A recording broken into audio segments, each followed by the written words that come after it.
ਸਤਨਾਮ ਸ੍ਰੀ ਵਾਹਿਗੁਰੂ ਸਾਹਿਬ ਜੀ। ਗੁਰੂ ਨਾਨਕ ਪਦ ਪੰਕਜ ਬੰਦਨ, ਪਦ ਪੰਕਜ ਬੰਦਨ। ਸਿਮਰਉ ਅੰਗਦ ਦੁਖ ਨਿਕੰਦਨ। ਸ੍ਰੀ ਅਮਰਦਾਸ ਹਿਰਦੈ ਨਿਤ ਧਿਆਨ, ਹਿਰਦੈ ਨਿਤ ਧਿਆਨ। ਸ੍ਰੀ ਗੁਰੂ ਰਾਮਦਾਸ ਗੁਣ ਗਾਵੋ। ਸ੍ਰੀ ਅਰਜਨ ਬਿਘਨਨ ਕੈ ਨਾਸਕ, ਬਿਘਨਨ ਕੈ ਨਾਸਕ। ਸ੍ਰੀ ਹਰਿਗੋਬਿੰਦ ਸ਼ੁਭ ਸੁਮਤਿ ਪ੍ਰਕਾਸ਼ਕ। ਸ੍ਰੀ ਹਰਿ ਰਾਏ ਨਮੋ ਕਰ ਜੋਰੀ, ਨਮੋ ਕਰ ਜੋਰੀ। ਸ੍ਰੀ ਹਰਿ ਕ੍ਰਿਸ਼ਨ ਮਨਾਏ ਬਹੋਰੀ। ਗੁਰੂ ਤੇਗ ਬਹਾਦਰ ਪਰਮ ਕਿਰਪਾਲਾ, ਪਰਮ ਕਿਰਪਾਲਾ। ਸ੍ਰੀ ਗੁਰੂ ਗੋਬਿੰਦ ਸਿੰਘ ਵਿਸਾਲਾ। ਜਿਸ ਮਹਿ ਅੰਮ੍ਰਿਤ ਗਿਆਨ ਹੈ, ਮਾਨਕ ਭਗਤ ਬੈਰਾਗ। ਸ੍ਰੀ ਗੁਰੂ ਗ੍ਰੰਥ ਸਾਹਿਬ ਉਦਦ, ਬੰਦੋਂ ਕਰ ਅਨੁਰਾਗ। ਸ੍ਰੀ ਗੁਰ ਸ਼ਬਦ ਕਮਾਏ ਦਿਨ, ਜੀਤੇ ਪੰਚ ਵਿਕਾਰ। ਤਿਨ ਸੰਤਨ ਕਉ ਬੰਦਨਾ, ਸਿਰ ਚਰਨਨ ਪਰ ਤਾਰ। ਏਕ ਓੰਕਾਰਾ ਸਤਿਗੁਰੂ, ਤਿਹ ਪ੍ਰਸਾਦ ਸਚ ਹੋਏ। ਵਾਹਿਗੁਰੂ ਜੀ ਕੀ ਫਤਿਹ। ਬਿਘਨ ਬਿਨਾਸਨ ਸੋਇ। ਵਾਹਿਗੁਰੂ ਜੀ ਕੀ ਫਤਿਹ। ਬਿਘਨ ਬਿਨਾਸਨ ਸੋਇ। ਸਤਨਾਮ ਸ੍ਰੀ ਵਾਹਿਗੁਰੂ ਸਾਹਿਬ ਜੀ।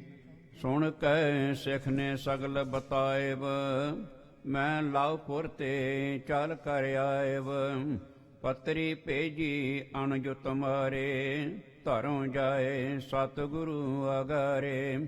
ਸੁਣ ਕੈ ਸਿੱਖ ਨੇ ਸਗਲ ਬਤਾਇਬ। ਵਾਹਿਗੁਰੂ ਜੀ ਕਾ ਖਾਲਸਾ, ਵਾਹਿਗੁਰੂ ਜੀ ਕੀ ਫਤਿਹ। ਸਤਿਗੁਰੂ ਜੀ ਦੀ ਸਾਜੀ ਨਵਾਜੀ, ਪਰਮ ਸਨਮਾਨਯੋਗ ਗੁਰੂ ਖਾਲਸਾ ਸਾਧ ਸੰਗਤ ਜੀ। ਦੀਨ ਦੁਨੀਆ ਦੇ ਵਾਲੀ, ਚਬਰ ਛਤਰ ਤਖਤ ਦੇ ਮਾਲਕ, ਮਿਹਰਾਂ ਦੇ ਸਾਈਂ, ਕਰੁਣਾ ਨਿਧਾਨ, ਅੰਤਰਜਾਮੀ ਹਜੂਰ ਮਹਾਰਾਜ ਸੱਚੇ ਪਾਤਸ਼ਾਹ। ਧੰਨ ਧੰਨ ਧੰਨ ਧੰਨ ਸਤਿਗੁਰੂ ਸ੍ਰੀ ਗੁਰੂ ਗ੍ਰੰਥ ਸਾਹਿਬ ਮਹਾਰਾਜ ਸੱਚੇ ਪਾਤਸ਼ਾਹ ਜੀ ਦੀ ਅਪਾਰ ਕਿਰਪਾਲਤਾ ਹੋਈ ਹੈ। ਆਪ ਵਡਭਾਗੀ ਜਨਾਂ ਨੇ ਅਸਾਮ ਦੇ ਸੁੰਦਰ ਦੀਵਾਨਾਂ ਵਿੱਚ ਹਾਜ਼ਰੀ ਭਰੀ। ਗੁਰੂ ਸਵਾਰਿਆਂ ਤੋਂ ਗੁਰੂ ਕੀ ਬਾਣੀ ਦੇ ਕੀਰਤਨ ਸਰਵਣ ਕਰਕੇ ਆਪਣੇ ਸਵਾਸ, ਆਪਣਾ ਸਮਾਂ ਸਫਲਾ ਕੀਤਾ ਹੈ ਜੀ। ਲੜੀਵਾਰ ਗੁਰ ਇਤਿਹਾਸ ਦੀ ਕਥਾ ਵਿੱਚੋਂ ਧੰਨ ਧੰਨ ਸਤਿਗੁਰੂ ਸ੍ਰੀ ਗੁਰੂ ਰਾਮਦਾਸ ਮਹਾਰਾਜ ਸੱਚੇ ਪਾਤਸ਼ਾਹ ਜੀ ਦਾ ਪਾਵਨ ਪਿੱਤਰ ਜੀਵਨ ਆਪ ਜੀ ਰੋਜ਼ ਸਰਵਣ ਕਰਦੇ ਹੋ। ਗੁਰੂ ਸਾਹਿਬ ਜੀ ਨੇ ਕਿਰਪਾਲਤਾ ਕੀਤੀ ਹੈ, ਤਰਸ ਕੀਤਾ ਆਪਣੇ ਸਾਰਿਆਂ ਉੱਪਰ, ਜੋ ਆਪਾਂ ਨੂੰ ਸ੍ਰੇਸ਼ਟ ਸਮਾਂ ਬਖਸ਼ਿਸ਼ ਕੀਤਾ ਜੀ। ਕਿਉਂਕਿ ਸਮਾਂ ਸਾਧ ਸੰਗਤ ਜੀ ਆਪਣੀ ਚਾਲ ਚੱਲਦਾ ਜਾਂਦਾ ਹੁੰਦਾ ਹੈ। ਜਿੰਨਾ ਇਸ ਨੂੰ ਆਪਾਂ ਸਫਲਾ ਕਰ ਲਵਾਂਗੇ, ਜਿੰਨਾ ਮਹਾਰਾਜ ਸੱਚੇ ਪਾਤਸ਼ਾਹ ਜੀ ਦੇ ਗੁਣ ਵਡਿਆਈ ਕਹਿ ਸੁਣ ਕੇ ਆਪਣੇ ਖਾਤੇ 'ਚ ਜਮ੍ਹਾਂ ਕਰਾਂਗੇ, ਨਿਸ਼ਚੈਵਾਚਕ ਆਪਣਾ ਭਲਾ ਹੋਵੇਗਾ। ਕਿਉਂਕਿ ਸੱਚੇ ਪਾਤਸ਼ਾਹ ਜੀ ਨੇ ਆਪ ਇਹਦੇ ਪ੍ਰਥਾਏ ਬਚਨ ਕੀਤੇ ਨੇ। ਜੋ ਪ੍ਰਸੰਗ ਆਪਾਂ ਕੱਲ੍ਹ ਵਿਚਾਰਿਆ ਸੀ, ਤੇ ਇਸ ਵਿੱਚ ਧੰਨ ਗੁਰੂ ਅਰਜਨ ਦੇਵ ਮਹਾਰਾਜ ਸੱਚੇ ਪਾਤਸ਼ਾਹ ਜੀ ਬਹੁਤ ਜ਼ਿਆਦਾ ਜੀ ਇਹਨਾਂ ਦੇ ਮਨ ਵਿੱਚ ਦਰਸ਼ਨਾਂ ਦੀ ਸਿੱਖ ਹੈ, ਬਹੁਤ ਪ੍ਰੇਮ ਉਛਾਲਾ ਮਾਰਦਾ, ਪਰ ਚੌਥੇ ਪਾਤਸ਼ਾਹ ਜੀ ਦੇ ਪੁੱਛੇ ਬਿਨਾਂ ਆ ਨਹੀਂ ਸਕਦੇ। ਇੱਕ ਪੱਤਰਿਕਾ ਲਿਖ ਕੇ ਤੇ ਇੱਕ ਸਿੱਖ ਦੇ ਹੱਥ ਲਾਹੌਰ ਤੋਂ ਅੰਮ੍ਰਿਤਸਰ ਭੇਜੀ, ਜਿਸ ਨੂੰ ਪਿਰਥੀਏ ਨੇ ਬੜੀ ਚਲਾਕੀ ਨਾਲ ਆਪਣੇ ਕੋਲੇ ਰੱਖ ਲਿਆ ਤੇ ਗੁਰੂ ਸਾਹਿਬ ਜੀ ਤੱਕ ਪਹੁੰਚਣ ਨਹੀਂ ਦਿੱਤਾ ਹੈ। ਇੱਥੋਂ ਤੱਕ ਆਪਾਂ ਕੱਲ੍ਹ ਇਹ ਪ੍ਰਸੰਗ ਵਿਚਾਰਿਆ ਸੀ। ਆਓ ਅੱਗੇ ਜਿਵੇਂ ਮਹਾਰਾਜ ਕਿਰਪਾ ਕਰਦੇ ਨੇ, ਸਤਿਗੁਰੂ ਜੀ ਦਾ ਆਪਣਾ ਪਾਵਨ ਪਿੱਤਰ ਜੀਵਨ ਹੈ।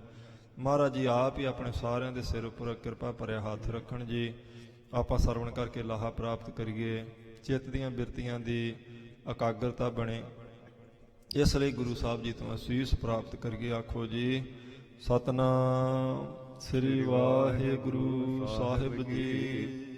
ਸੁਣ ਕੈ ਸਿੱਖ ਨੇ ਸਗਲ ਬਤਾਇਬ। ਸੁਣ ਕੇ ਮਹਾਰਾਜ ਸੱਚੇ ਪਾਤਸ਼ਾਹ ਜੀ ਤੋਂ ਬਚਨ ਤੇ ਸਿੱਖ ਨੇ ਸਾਰੀ ਗੱਲ ਦੱਸੀ ਜੀ। ਮੈਂ ਲਾਹੌਰ ਤੇ ਚੱਲ ਕਰ ਆਇਬ। ਸੋ ਪਿਰਥੀਏ ਨੇ ਪੁੱਛਿਆ, ਜਿਹੜਾ ਜਦੋਂ ਉਹ ਲਾਹੌਰ ਤੋਂ ਚਿੱਠੀ ਲੈ ਕੇ ਸਿੱਖ ਆਇਆ ਤਾਂ ਉਸ ਵੇਲੇ ਮਹਾਰਾਜ ਜੀ ਆਪਣੇ ਮਹੱਲਾਂ ਵਿੱਚ ਸਨ। ਮਹਾਰਾਜ ਜੀ ਦੇ ਦਰਸ਼ਨ ਕਰਨ ਵਾਸਤੇ ਗਿਆ ਤੇ ਦਰਵਾਜ਼ੇ ਤੇ ਪਿਰਥੀਆ ਮਿਲ ਪਿਆ। ਪਿਰਥੀਏ ਨੇ ਹੱਥ ਵਿੱਚ ਫੜੀ ਹੋਈ ਪੱਤਰਕਾ ਦੇਖ ਲਈ, ਨਵਾਂ ਸਿੱਖ ਦੇਖਿਆ ਤੇ ਪੁੱਛਿਆ, ਭਾਈ ਕਿੱਥੋਂ ਆਇਆ?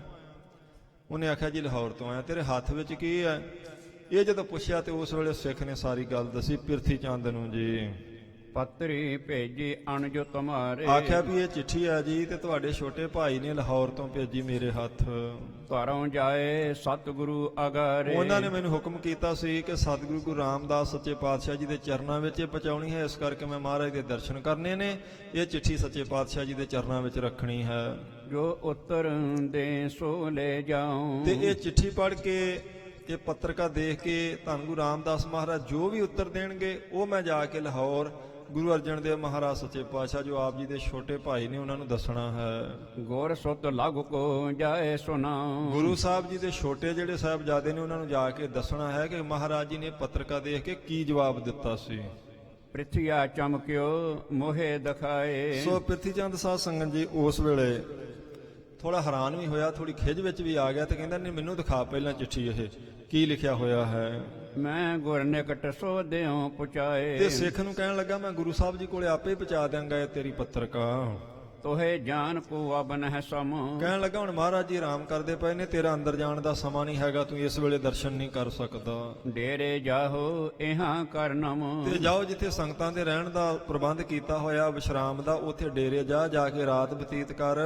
ਇੱਥੋਂ ਦਰਵਾਜ਼ੇ ਤੋਂ ਹੀ ਨਮਸਕਾਰ ਕਰ ਲਾ ਤੂੰ ਮਹਾਰਾਜ ਜੀ ਨੂੰ। ਖੋਲ ਪੱਤਰਕਾ ਪ੍ਰਿਥੀਏ ਹੇਰੀ। ਸਿੱਖ ਨੂੰ ਬਹਾਨੇ ਨਾਲ ਤੋਰ ਦਿੱਤਾ ਪਿਰਥੀ ਚੰਦ ਨੇ, ਤੇ ਜਦੋਂ ਖੋਲ ਕੇ ਪੱਤਰਕਾ ਦੇਖੀ ਉਹ ਤਾਂ ਪਠੀ ਤੁਕਾਂ ਸੁਠ ਲਿਖੀ ਬਡੇਰੀ। ਬਹੁਤ ਸੁੰਦਰ ਪੰਕਤੀਆਂ ਲਿਖੀਆਂ ਹੋਈਆਂ ਜਿਸ ਵੇਲੇ ਉਸ ਪੱਤਰਕਾ ਵਿੱਚ ਪਿਰਥੀ ਚੰਦ ਨੇ ਦੇਖੀਆਂ ਤਾਂ ਇਹ ਤੋ ਬਾਣੀ ਕਰੀ ਬਣਾਏ। ਹੁਣ ਹੈਰਾਨ ਹੋ ਗਿਆ, ਕਹਿਣ ਲੱਗਾ, ਅੱਛਾ ਇਹ ਤਾਂ ਬਾਣੀ ਉਚਾਰਨੀ ਸ਼ੁਰੂ ਕਰ ਦਿੱਤੀ ਹੈ। ਤਾਂ ਬਿਲਕੁਲ ਪੰਕਤੀਆਂ ਜਿਵੇਂ ਗੁਰੂ ਸਾਹਿਬ ਜੀ ਬਾਣੀ ਉਚਾਰਦੇ ਉਹਨਾਂ ਨਾਲ ਮੇਲ ਖਾਂਦੀਆਂ ਹਨ। ਚਹੁ ਪਾਤਸ਼ਾਨ ਕੀ ਜਿਸ ਭਾਏ। ਜਿਵੇਂ ਚੌਂ ਪਾਤਸ਼ਾਹੀਆਂ ਦੇ ਸ਼ਬਦ ਨੇ ਉਸੇ ਤਰ੍ਹਾਂ ਦੇ ਇਹ ਤਾਂ ਸ਼ਬਦ ਨੇ, ਇਹ ਤਾਂ ਉਸੇ ਤਰ੍ਹਾਂ ਦੀ ਪੌੜੀ ਹੈ। ਜਨ ਮੈਂ ਪ੍ਰੇਮ ਜਨਾ ਮਨ ਕੀਨਸ। ਤੇ ਫਿਰ ਇਸ ਪੌੜੀ ਵਿੱਚ ਉਹਨਾਂ ਨੇ ਆਪਣੇ ਹਿਰਦੇ ਦਾ ਬਹੁਤ ਜ਼ਿਆਦਾ ਪ੍ਰੇਮ ਸੱਚੇ ਪਾਤਸ਼ਾਹ ਜੀ ਦੇ ਚਰਨਾਂ ਵਿੱਚ ਜੋ ਹੈ ਉਹਨੂੰ ਜਣਾਉਣਾ ਕੀਤਾ ਹੈ। ਮਿਲ ਬੇਕੀ ਲਾਲਸਾ ਮਨ ਭੀਨਸ। ਫਿਰ ਬਹੁਤ ਜ਼ਿਆਦਾ ਮਿਲਣ ਦੀ ਲਾਲਸਾ ਹੈ, ਦਰਸ਼ਨਾਂ ਵਾਸਤੇ ਬਹੁਤ ਸਿੱਖ ਹੈ ਉਹਨਾਂ ਦੇ ਅੰਦਰ। ਇਹ ਇਸ ਪੱਤਰਕਾ ਵਿੱਚ ਲਿਖੀ ਹੋਈ ਪੌੜੀ ਤੋਂ ਪਤਾ ਲੱਗਦਾ। ਪਿਰਥੀ ਚੰਦ ਨੇ ਦੇਖ ਲਈ ਸਾਰੀ ਜੀ। ਪਠੈ ਪਿਤਾ ਜਬ ਤਿਸੈ ਹਕਾਰ ਹੈ। ਹੁਣ ਮਨ ਚ ਸੋਚਦਾ ਵੀ ਜੇ ਚੌਥੇ ਪਾਤਸ਼ਾਹ ਜੀ ਤੱਕ ਇਹ ਪੱਤਰਕਾ ਪਹੁੰਚ ਗਈ, ਜਦੋਂ ਪੜਨਗੇ ਪਿਤਾ ਸਤਿਗੁਰੂ ਜੀ ਤੇ ਪੱਕਾ ਪਤਾ ਲਾਹੌਰ ਤੋਂ ਬੁਲਾ ਲੈਣਗੇ ਖੁਸ਼ ਹੋ ਕੇ ਉਹਨਾਂ ਨੂੰ। ਹੋਏ ਪ੍ਰਸੰਨ ਨਿਜ ਥਾਨ ਬਿਠਾ ਤੇ ਰਹੇ। ਪ੍ਰਸੰਨ ਹੋ ਕੇ ਆਪਣੀ ਜਗ੍ਹਾ ਗੁਰਤਾ ਗੱਦੀ ਦੇ ਸੰਘਾਸਨ ਤੇ ਉਹਨਾਂ ਨੂੰ ਬਿਠਾ ਦੇਣਗੇ, ਮੈਂ ਤਾਂ ਖਾਲੀ ਰਹਿ ਜਾਵਾਂਗਾ। ਇਸ ਕਾਰਨ ਤੇ ਨਹਿ ਦਿਖ ਰਾਮ। ਇਸ ਕਰਕੇ ਉਹਨੇ ਮਨ ਚ ਵਿਚਾਰ ਕੀਤੀ ਵੀ ਮੈਂ ਦਿਖਾਉਣੀ ਨਹੀਂ ਇਹ ਚਿੱਠੀ, ਵੀ ਲਾਹੌਰ ਤੋਂ ਕੋਈ ਚਿੱਠੀ ਆਈ ਹੈ, ਇਹ ਮੈਂ ਪਿਤਾ ਸਤਿਗੁਰੂ ਜੀ ਤੱਕ ਨਹੀਂ ਪਹੁੰਚਣ ਦੇਣੀ। ਆਪਣੇ ਖੀਸੇ ਬਿਖੈ ਰਖਾਵਾਂ। ਆਪਣੀ ਜੇਬ ਵਿੱਚ ਹੀ ਪਾ ਲੈਣੀ ਆ ਤੇ ਦੱਸਣਾ ਹੀ ਨਹੀਂ ਮਹਾਰਾਜ ਜੀ ਨੂੰ ਵੀ ਕੋਈ ਪੱਤਰਕਾ ਆਈ ਸੀ ਲਾਹੌਰ ਤੋਂ। ਨਹਿ ਸਤਿਗੁਰ ਕੇ ਢਿਗ ਪਹੁੰਚਾਈ। ਪਹੁੰਚਾਈ ਨਹੀਂ ਜੀ ਉਹਨੇ। ਪਿਰਥੀ ਚੰਦ ਨੇ ਇਹ ਸੋਚ ਕੇ, ਕਿਉਂਕਿ ਅੰਦਰ ਕਾਲਾ ਸੀ, ਧੋਖਾ ਸੀ, ਛਲ ਸੀ, ਫਰੇਬ ਸੀ, ਉਹ ਪੰਜਵੇਂ ਪਾਤਸ਼ਾਹ ਜੀ ਦੀ ਭੇਜੀ ਹੋਈ ਪੱਤਰਕਾ ਉਹਨੇ ਆਪਣੀ ਜੇਬ ਵਿੱਚ ਰੱਖ ਲਈ, ਚੌਥੇ ਪਾਤਸ਼ਾਹ ਜੀ ਨੂੰ ਦੱਸਿਆ ਨਹੀਂ ਹੈ। ਰਾਖ ਆਪਣੇ ਪਾਸ ਛੁਪਾਈ। ਕਹਿੰਦੇ ਛਪਾ ਕੇ ਆਪਣੀ ਜੇਬ ਵਿੱਚ ਆਪਣੇ ਕੋਲ ਹੀ ਰੱਖ ਲਈ ਪਿਰਥੀ ਚੰਦ ਨੇ। ਨਿਸਾ ਗੁਜਾਰੀ ਕਰ ਸਿੱਖ ਡੇਰਾ। ਉਧਰ ਸਿੱਖ ਨੇ ਡੇਰੇ ਜਾ ਕੇ ਆਪਣੀ ਰਾਤ ਬਤੀਤ ਕੀਤੀ, ਜਿੱਥੇ ਸਾਰੀਆਂ ਸੰਗਤਾਂ ਦੇ ਵਿਸ਼ਰਾਮ ਕਰਨ ਦਾ ਪ੍ਰਬੰਧ ਸੀ। ਆਇਓ ਗੁਰਦਰ ਹੋ ਤਸਵੇਰਾ। ਜਦੋਂ ਸਵੇਰਾ ਹੋਇਆ ਤੇ ਇਸ਼ਨਾਨ ਪਾਣੀ ਕਰਕੇ ਫਿਰ ਉਹ ਚੌਥੇ ਪਾਤਸ਼ਾਹ ਜੀ ਦੇ ਦਰਸ਼ਨ ਕਰਨ ਆਇਆ, ਜਿਹੜਾ ਲਾਹੌਰ ਤੋਂ ਸਿੱਖ ਆਇਆ ਸੀ। ਪ੍ਰਿਥੀਏ ਨੇ ਅਵਲੋਕਨ ਕੀਨ। ਤੇ ਪਿਰਥੀਆ ਸਾਵਧਾਨ ਸੀ, ਉਹਨੂੰ ਪਤਾ ਸੀ ਵੀ ਰਾਤ ਮੈਂ ਟਾਲ ਦਿੱਤਾ ਤੇ ਸਿੱਖ ਸਵੇਰੇ ਜ਼ਰੂਰ ਆਵੇਗਾ, ਇਸ ਕਰਕੇ ਪਿਰਥੀਆ ਉਹਨੂੰ ਉਡੀਕਦਾ ਹੀ ਪਿਆ ਸੀ। ਨਿਕਟ ਹਕਾਰਸ ਉੱਤਰ ਦੀਨ। ਜਦੋਂ ਉਹ ਸਿੱਖ ਆਇਆ ਮਹਾਰਾਜ ਦੇ ਦਰਸ਼ਨ ਕਰਨ ਵਾਸਤੇ ਸਵੇਰੇ ਅੰਮ੍ਰਿਤ ਵੇਲੇ, ਤੇ ਪਿਰਥੀ ਚੰਦ ਨੇ ਕੋਲ ਬੁਲਾ ਕੇ ਉਹਨੂੰ ਇਦਾਂ ਆਖਿਆ, ਪਠੀ ਪੱਤਰਕਾ ਸਤਿਗੁਰ ਸੋਏ। ਕਹਿਣ ਲੱਗਾ ਵੀ ਤੇਰੀ ਪੱਤਰਕਾ ਮੈਂ ਮਹਾਰਾਜ ਜੀ ਨੂੰ ਦੇ ਦਿੱਤੀ ਸੀ, ਉਹਨਾਂ ਨੇ ਸਾਰੀ ਪੜ੍ਹ ਲਈ ਹੈ। ਹਰ ਖਤ ਭਏ ਕੁਸ਼ਲ ਜੁਤ ਜੋਏ। ਤੇ ਬੜੇ ਖੁਸ਼ ਹੋਏ ਸੀ ਮਹਾਰਾਜ ਚਿੱਠੀ ਪੜ੍ਹ ਕੇ, ਤੇ ਖੁਸ਼ੀ ਦੇ ਨਾਲ ਪਿਤਾ ਸਤਿਗੁਰੂ ਜੀ ਨੇ ਇਦਾਂ ਆਖਿਆ ਸੀ, ਸੁਖ ਆਨੰਦ ਇਤ ਕੋ ਸਭ ਦੀਜੈ। ਤੂੰ ਜਾ ਕੇ ਆਖ ਦੇਵੀਂ ਵੀ ਪਿਤਾ ਸਤਿਗੁਰੂ ਜੀ ਨੇ, ਮਹਾਰਾਜ ਜੀ ਨੇ ਆਖਿਆ ਵੀ ਇੱਥੇ ਸਭ ਸੁੱਖ ਆਨੰਦ ਹੈ, ਕੋਈ ਚਿੰਤਾ ਕਰਨ ਦੀ ਜ਼ਰੂਰਤ ਨਹੀਂ ਸ੍ਰੀ ਹੈ। ਅਰਜਨ ਕੇ ਸੰਗ ਕਹੀ ਤੇ ਜੈ ਮਹਾਰਾਜ ਨੇ ਇਹ ਵੀ ਆਖਿਆ ਸੀ ਵੀ ਸਾਡੇ ਛੋਟੇ ਸਾਹਿਬਜ਼ਾਦੇ ਨੂੰ ਗੁਰੂ ਅਰਜਨ ਦੇਵ ਮਹਾਰਾਜ ਜੀ ਨੂੰ ਇਹ ਦੱਸ ਦਿਓ ਵੀ ਇੱਥੋਂ ਦੀ ਫਿਕਰ ਨਾ ਕਰੇ, ਇੱਥੇ ਬਿਲਕੁਲ ਖੁਸ਼ੀ ਹੈ, ਬਿਲਕੁਲ ਸੁੱਖ ਆਨੰਦ ਹੈ। ਆਪਣੇ ਕੋਲੋਂ ਹੀ ਪ੍ਰਿਥੀ ਚੰਦ ਨੇ ਇਹ ਗੱਲ ਸਿੱਖ ਨੂੰ ਆਖ ਦਿੱਤੀ ਔਰ ਮਹਾਰਾਜ ਤੱਕ ਜਾਣ ਵੀ ਨਹੀਂ ਦਿੱਤਾ, ਰਸਤੇ 'ਚ ਰੋਕ ਲਿਆ ਜੀ। ਲਾਪੁਰ ਮੈਂ ਸੰਗਤ ਮਿਲ ਰਹੀ ਹੈ ਤੇ ਇਹ ਵੀ ਮਹਾਰਾਜ ਨੇ ਆਖਿਆ ਵੀ ਲਾਹੌਰ ਵਿੱਚ ਹੀ ਤੁਸੀਂ ਰਹਿਣਾ, ਇੱਥੋਂ ਦੀ ਸੰਗਤ ਨੂੰ ਉਪਦੇਸ਼ ਦ੍ਰਿੜ ਕਰਵਾਉਣਾ ਹੈ। ਸਿੱਖਨ ਤੇ ਸੇਵਾ ਕੋ ਲਹੀਐ ਫਿਰ ਸਿੱਖਾਂ ਕੋਲੋਂ ਸੇਵਾ ਲੈਣੀ ਹੈ ਤੇ ਉਹ ਸੇਵਾ ਇੱਥੇ ਭੇਜਣੀ ਹੈ ਅੰਮ੍ਰਿਤਸਰ। ਅਬ ਤੁਮ ਗਮਨ ਹੋ ਕਾਜ ਨ ਆਨਾ ਇਹ ਸਾਰੀ ਗੱਲ ਕਰਕੇ ਪ੍ਰਿਥੀ ਚੰਦ ਨੇ ਉੱਥੋਂ ਇਹਨੂੰ ਕਹਿਤਾ ਵੀ ਜਾ ਤੂੰ, ਹੁਣ ਤੈਨੂੰ ਹੋਰ ਕੋਈ ਹੁਣ ਕੰਮ ਹੈ ਨਹੀਂ ਇੱਥੇ। ਇਸ ਕਰਕੇ ਗੁਰੂ ਸਾਹਿਬ ਜੀ ਨੇ ਚਿੱਠੀ ਪੜ੍ਹ ਲਈ ਸੀ, ਜੋ ਮਹਾਰਾਜ ਨੇ ਸੁਨੇਹਾ ਦਿੱਤਾ ਉਹ ਮੈਂ ਤੈਨੂੰ ਦੱਸ ਦਿੱਤਾ ਤੇ ਹੁਣ ਤੂੰ ਵਾਪਸ ਲਾਹੌਰ ਚਲਿਆ ਜਾ। ਸੁਣ ਸਿੱਖ ਨੇ ਤਬ ਕੀਨ ਪਇਨ ਕਹਿੰਦੇ ਹੁਣ ਸਿੱਖ ਕਹਿ ਨਹੀਂ, ਕਿਉਂਕਿ ਮਹਾਰਾਜ ਦਾ ਸਾਹਿਬਜ਼ਾਦਾ ਸੀ, ਇਸ ਲਈ ਸਿੱਖ ਅੱਗੇ ਕੁਝ ਬੋਲ ਨਹੀਂ ਸੀ ਸਕਦਾ। ਜਦੋਂ ਆਖਿਆ ਤੂੰ ਜਾ ਭਾਈ, ਤੇਰੀ ਚਿੱਠੀ ਪਹੁੰਚਦੀ ਕਰ ਦਿੱਤੀ ਹੈ, ਦਰਸ਼ਨ ਵੀ ਨਹੀਂ ਕਰਨ ਦਿੱਤੇ ਮਹਾਰਾਜ ਦੇ, ਸਿੱਖ ਨੂੰ ਵਾਪਸ ਮੋੜ ਦਿੱਤਾ, ਉਹ ਚੁੱਪ ਕਰਕੇ ਮੁੜ ਗਿਆ ਜੀ। ਛਲ ਕਰ ਗੁਰ ਸੂ ਮਿਲਨ ਨਾ ਦਈਓ ਕਹਿੰਦੇ ਬਹੁਤ ਛਲ ਕਰਕੇ ਫਰੇਬ ਕਰਕੇ ਗੁਰੂ ਸਾਹਿਬ ਜੀ ਨੂੰ ਮਿਲਣ ਨਹੀਂ ਦਿੱਤਾ ਇਸ ਸਿੱਖ ਨੂੰ। ਭੋਰ ਹੋਤ ਹੀ ਪਠ ਬੈ ਕੀਓ ਕਹਿੰਦੇ ਸਵੇਰਾ ਹੀ ਹੋਇਆ ਸੀ ਤੇ ਇਹਨੇ ਬਹਾਨੇ ਨਾਲ ਅੰਮ੍ਰਿਤਸਰ ਤੋਂ ਲਾਹੌਰ ਨੂੰ ਤੋਰ ਦਿੱਤਾ ਉਸ ਸਿੱਖ ਨੂੰ ਜਿਹੜਾ ਚਿੱਠੀ ਲੈ ਕੇ ਆਇਆ ਸੀ। ਮਗ ਉਲੰਘਿਓ ਪ੍ਰਵਿਸ਼ਿਓ ਲਾਹੌਰ ਕਹਿੰਦੇ ਹੌਲੀ ਹੌਲੀ ਸਾਰਾ ਰਸਤਾ ਤੈਅ ਕਰਕੇ ਉਹ ਸਿੱਖ ਅੰਮ੍ਰਿਤਸਰ ਤੋਂ ਲਾਹੌਰ ਚਲੇ ਗਿਆ ਜੀ। ਸ੍ਰੀ ਅਰਜਨ ਸੂ ਮਿਲ ਕਰ ਜੋਰ ਤੇ ਧੰਨ ਗੁਰੂ ਅਰਜਨ ਦੇਵ ਸੱਚੇ ਪਾਤਸ਼ਾਹ ਜੀ ਵੀ ਉਡੀਕਦੇ ਹੀ ਪਏ ਸਨ ਵੀ ਮੈਂ ਸੁਨੇਹਾ ਭੇਜਿਆ ਹੋਇਆ, ਬੇਨਤੀ ਭੇਜੀ ਆ ਮਹਾਰਾਜ ਜੀ ਕੋਲੇ, ਸਿੱਖ ਆਵੇਗਾ ਕੁਝ ਦੱਸੇਗਾ। ਜਦੋਂ ਸਿੱਖ ਲਾਹੌਰ 'ਚ ਪ੍ਰਵੇਸ਼ ਹੋਇਆ, ਮਹਾਰਾਜ ਨੂੰ ਮਿਲਿਆ, ਗੁਰੂ ਅਰਜਨ ਦੇਵ ਸੱਚੇ ਪਾਤਸ਼ਾਹ ਜੀ ਇਦਾਂ ਪੁੱਛਣ ਲੱਗੇ, ਬੰਦਨ ਕਰਕੇ ਕਹੈ ਸੋ ਪ੍ਰਸੰਗ ਕਹਿੰਦੇ ਨੇ ਬੰਦਨਾ ਕੀਤੀ ਸਿੱਖ ਨੇ, ਨਮਸਕਾਰ ਕੀਤੀ ਗੁਰੂ ਅਰਜਨ ਦੇਵ ਸਾਹਿਬ ਜੀ ਨੂੰ ਤੇ ਇਦਾਂ ਸਾਰਾ ਪ੍ਰਸੰਗ ਦੱਸਿਆ ਜੀ। ਮਿਲਿਓ ਪੌਰ ਪਰ ਪ੍ਰਿਥੀਏ ਸੰਗ ਕਹਿਣ ਲੱਗਾ ਮਹਾਰਾਜ ਜੀ ਤੁਹਾਡਾ ਵੱਡਾ ਭਾਈ ਪ੍ਰਿਥੀ ਚੰਦ ਮੈਨੂੰ ਦਰਵਾਜ਼ੇ ਤੇ ਹੀ ਮਿਲ ਗਿਆ ਸੀ, ਪੌੜ ਦਰਵਾਜ਼ੇ ਨੂੰ ਕਹਿੰਦੇ ਆ। ਜਦੋਂ ਮੈਂ ਮਹਾਰਾਜ ਜੀ ਕੋਲੇ ਚੱਲਿਆ ਸਾਂ ਦਰਸ਼ਨ ਕਰਨ ਤੇ ਦਰਵਾਜ਼ੇ ਤੇ ਮੈਨੂੰ ਪ੍ਰਿਥੀ ਚੰਦ ਮਿਲ ਪਿਆ ਸੀ।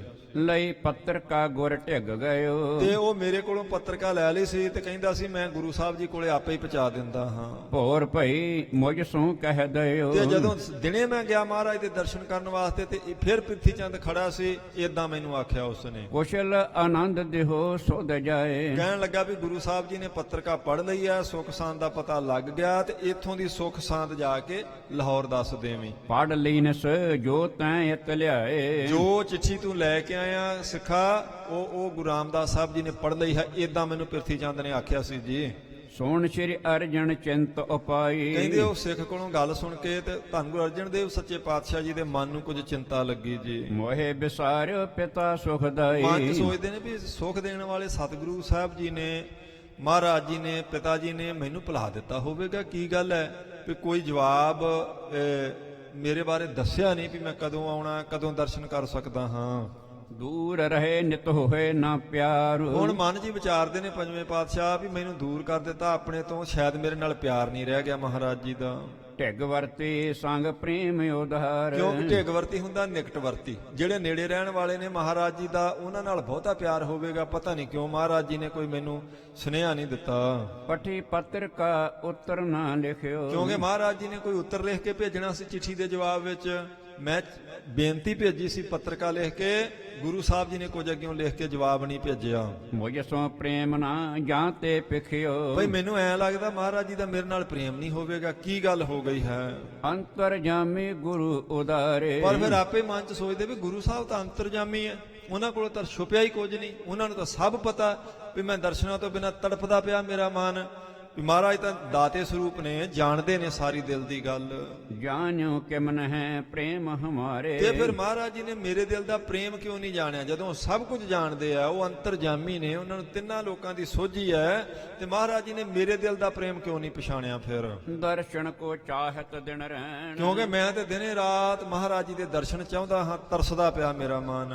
ਜਲ ਜੋ ਤਰਹਿ ਤਰਸ ਤੇ ਨੈਣ ਜਲ ਜੋਤ ਦਾ ਅਰਥ ਹੁੰਦਾ ਵੀ ਅਥਰੂਆਂ ਸਮੇਤ ਮੇਰੇ ਨੇਤਰ ਹਰ ਵੇਲੇ ਤਰਸਦੇ ਨੇ ਮਹਾਰਾਜ ਜੀ ਦੇ ਦਰਸ਼ਨਾਂ ਨੂੰ, ਅੱਖਾਂ ਪਾਣੀ ਨਾਲ ਭਰੀਆਂ ਰਹਿੰਦੀਆਂ ਹਨ। ਦੀਨ ਜਾਣ ਮੁਝ ਕਬ ਹੈ ਬੁਲਾਵੈ ਕਦੋਂ ਮੈਨੂੰ ਦੀਨ ਜਾਣ ਕੇ ਸੱਚੇ ਪਾਤਸ਼ਾਹ ਜੀ ਲਾਹੌਰ ਤੋਂ ਬੁਲਾਉਣਗੇ, ਸਿਰ ਪਰ ਕਰ ਫੇਰ ਹੈ ਹਰ ਖਾਵੇਂ ਕਦੋਂ ਮਹਾਰਾਜ ਆਪਣਾ ਕਿਰਪਾ ਭਰਿਆ ਹੱਥ ਮੇਰੇ ਸਿਰ ਤੇ ਫੇਰਨਗੇ, ਕਦੋਂ ਮੈਂ ਮਹਾਰਾਜ ਜੀ ਦੇ ਦਰਸ਼ਨ ਕਰ ਸਕਾਂਗਾ। ਸੇ ਬੜ ਭਾਗੇ ਰਹੇ ਜੋ ਪਾਸ ਕਿੰਨੇ ਵੱਡੇ ਭਾਗਾਂ ਵਾਲੇ ਨੇ ਉਹ ਜਿਹੜੇ ਗੁਰੂ ਸਾਹਿਬ ਜੀ ਦੇ ਕੋਲ ਰਹਿੰਦੇ, ਰੋਜ਼ ਦਰਸ਼ਨ ਕਰਦੇ ਮਹਾਰਾਜ ਜੀ ਦੇ। ਮੁਖ ਪਿਖ ਬਚਨ ਸੁਣ ਪੁਰਵ ਹੈ ਆਸ ਮੁਖ ਪਿਖ ਬਚਨ ਸੁਣ, ਪੁਰਵੇਂ ਆਸ। ਕਹਿੰਦੇ ਉਹ ਰੋਜ਼ ਮਹਾਰਾਜ ਜੀ ਦੇ ਪਵਿੱਤਰ ਮੁਖ ਦੇਖਦੇ ਨੇ, ਦਰਸ਼ਨ ਕਰਦੇ ਨੇ, ਬਚਨ ਸੁਣਦੇ ਨੇ, ਉਹਨਾਂ ਦੀਆਂ ਆਸਾਂ ਮੁਰਾਦਾਂ ਪੂਰੀਆਂ ਹੁੰਦੀਆਂ ਹਨ। ਕਿੰਨੇ ਵੱਡੇ ਭਾਗਾਂ ਵਾਲੇ ਹਨ ਉਹ ਜੋ ਰਹਿੰਦੇ ਹਨ ਮਹਾਰਾਜ ਜੀ ਦੇ ਕੋਲੇ। ਹਉ ਨਿਰਭਾਗ ਬਿਯੋਗੀ ਹੋਵ। ਕਹਿੰਦੇ ਕਿੰਨੇ ਮੇਰੇ ਭਾਗ ਮਾੜੇ ਨੇ ਵੀ ਮੈਂ ਇੰਨਾ ਵਿਛੋੜਾ ਚੱਲਦਾ ਪਿਆ, ਕਿੰਨਾ ਮਨ ਕਰਦਾ ਦਰਸ਼ਨਾਂ ਵਾਸਤੇ ਪਰ ਕਰ ਨਹੀਂ ਸਕਦਾ ਜਾ ਕੇ। ਚਿਰ ਬੀਤਿਓ ਨਹਿ ਦਰਸ਼ਨ ਜੋਵ। ਕਿੰਨੇ ਮਹੀਨੇ ਹੋ ਗਏ ਨੇ ਮਹਾਰਾਜ ਸੱਚੇ ਪਾਤਸ਼ਾਹ ਜੀ ਦੇ ਦਰਸ਼ਨ ਕੀਤਿਆਂ ਨੂੰ। ਐਮ ਚਿਤਵਤ ਚਿਤ ਚਿੰਤ ਵਿਸਾਲ। ਇਉਂ ਮਨ ਵਿੱਚ ਵਿਚਾਰਾਂ ਕਰਦੇ ਕਰਦੇ ਬਹੁਤ ਚਿੰਤਾ ਕਰਦੇ ਪਏ ਪੰਜਵੇਂ ਪਾਤਸ਼ਾਹ ਜੀ। ਬੀਤ ਗਇਓ ਪੁਨ ਕੇਤਕ ਕਾਲ। ਕੁਝ ਕੁ ਮਹੀਨੇ ਹੋਰ ਜਦੋਂ ਬਤੀਤ ਹੋ ਗਏ ਤਾਂ ਜੀ ਦੁਤੀਆ ਸ਼ਬਦ ਕੋ ਪਦ ਰਚਲੀ। ਫਿਰ ਧੰਨ ਗੁਰੂ ਅਰਜਨ ਦੇਵ ਸੱਚੇ ਪਾਤਸ਼ਾਹ ਜੀ ਨੇ ਦੂਸਰੀ ਪੌੜੀ ਉਚਾਰਨ ਕੀਤੀ ਜੀ। ਲਿਖ ਕਾਗਦ ਪਰ ਪੜਬੋ ਕੀਨ। ਤੇ ਫਿਰ ਕਾਗਜ਼ ਉੱਤੇ ਲਿਖ ਕੇ ਉਹ ਦੂਸਰੀ ਪੌੜੀ ਤੇ ਫਿਰ ਆਪ ਪੜ੍ਹੀ ਮਹਾਰਾਜ ਪੰਜਵੇਂ ਪਾਤਸ਼ਾਹ ਜੀ ਨੇ ਇੱਕ ਵਾਰ। ਤਿਸੇ ਸਿੱਖ ਕੋ ਬਹੁਰ ਪਠਾਵਾ। ਫਿਰ ਉਸੇ ਸਿੱਖ ਨੂੰ ਮਹਾਰਾਜ ਜੀ ਨੇ ਆਪਣੇ ਕੋਲ ਬੁਲਾ ਲਿਆ ਜੀ। ਜਾਹੋ ਅਬੇ ਸਤਿਗੁਰ ਜਿਸ ਥਾਵਾ। ਤੇ ਉਹ ਚਿੱਠੀ ਦੇ ਕੇ ਆਖਿਆ ਵੀ ਲੈ ਗੁਰਮੁਖਾ ਤੇਰੀ ਫੇਰ ਡਿਊਟੀ ਲੱਗੀ ਆ, ਜਿੱਥੇ ਚੌਥੇ ਪਾਤਸ਼ਾਹ ਜੀ ਨੇ ਆਹ ਪੱਤਰਕਾ ਤੂੰ ਜ਼ਰੂਰ ਉਹਨਾਂ ਤੱਕ ਪਹੁੰਚਾਉਣੀ ਹੈ। ਸੋ ਪਦ ਸ਼ਬਦ ਕਹਉ ਲਿਖ ਅਬੈ। ਕਹਿੰਦੇ ਜੋ ਉਹ ਪੌੜੀ ਲਿਖੀ ਸੀ ਧੰਨ ਗੁਰੂ ਅਰਜਨ ਦੇਵ ਸਾਹਿਬ ਜੀ ਨੇ ਸਿੱਖ ਨੂੰ ਦਿੱਤੀ ਸੀ ਦੂਸਰੀ ਚਿੱਠੀ, ਕਹਿੰਦੇ ਉਹ ਤੁਹਾਨੂੰ ਸੁਣਾਉਂਦੇ ਹਾਂ ਸਾਧ ਸੰਗਤ ਜੀ। ਦਰਸ਼ਨ ਪਿਆਸ ਭਾਣੀ ਵਿੱਚ ਤਬ। ਦੇਖ ਲਿਓ ਕਹਿੰਦੇ ਉਸ ਚਿੱਠੀ ਨੂੰ, ਉਹ ਸੁਣ ਕੇ ਤੁਸੀਂ ਪੌੜੀ ਨੂੰ, ਕਿੰਨੀ ਦਰਸ਼ਨਾਂ ਦੀ ਪਿਆਸ ਧੰਨ ਗੁਰੂ ਅਰਜਨ ਦੇਵ ਮਹਾਰਾਜ ਜੀ ਦੇ ਮਨ ਵਿੱਚ ਹੈ। ਸ੍ਰੀ ਮੁਖ ਵਾਕ ਤੇਰਾ ਮੁਖ ਸੁਹਾਵਾ ਜੀਓ।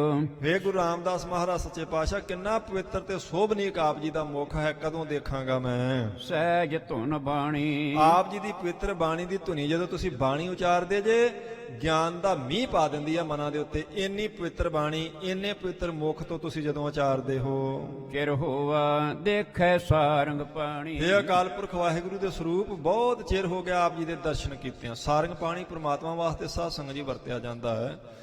ਤੇ ਸਾਰੰਗ ਪਪੀਹੇ ਨੂੰ ਵੀ ਕਹਿੰਦੇ ਨੇ ਪਾਣੀ ਸਵਾਂਤੀ ਬੂੰਦ ਨੂੰ। ਜਿਵੇਂ ਪਪੀਹਾ ਸਵਾਂਤੀ ਬੂੰਦ ਲਈ ਤਰਸਦਾ ਹੈ, ਮਹਾਰਾਜ ਸੱਚੇ ਪਾਤਸ਼ਾਹ ਮੇਰੇ ਨੇਤਰ, ਮੇਰਾ ਹਿਰਦਾ ਆਪ ਜੀ ਦੇ ਪਵਿੱਤਰ ਦਰਸ਼ਨਾਂ ਰੂਪ ਸਵਾਂਤੀ ਬੂੰਦ ਨੂੰ ਤਰਸਦਾ ਪਿਆ ਜੀ।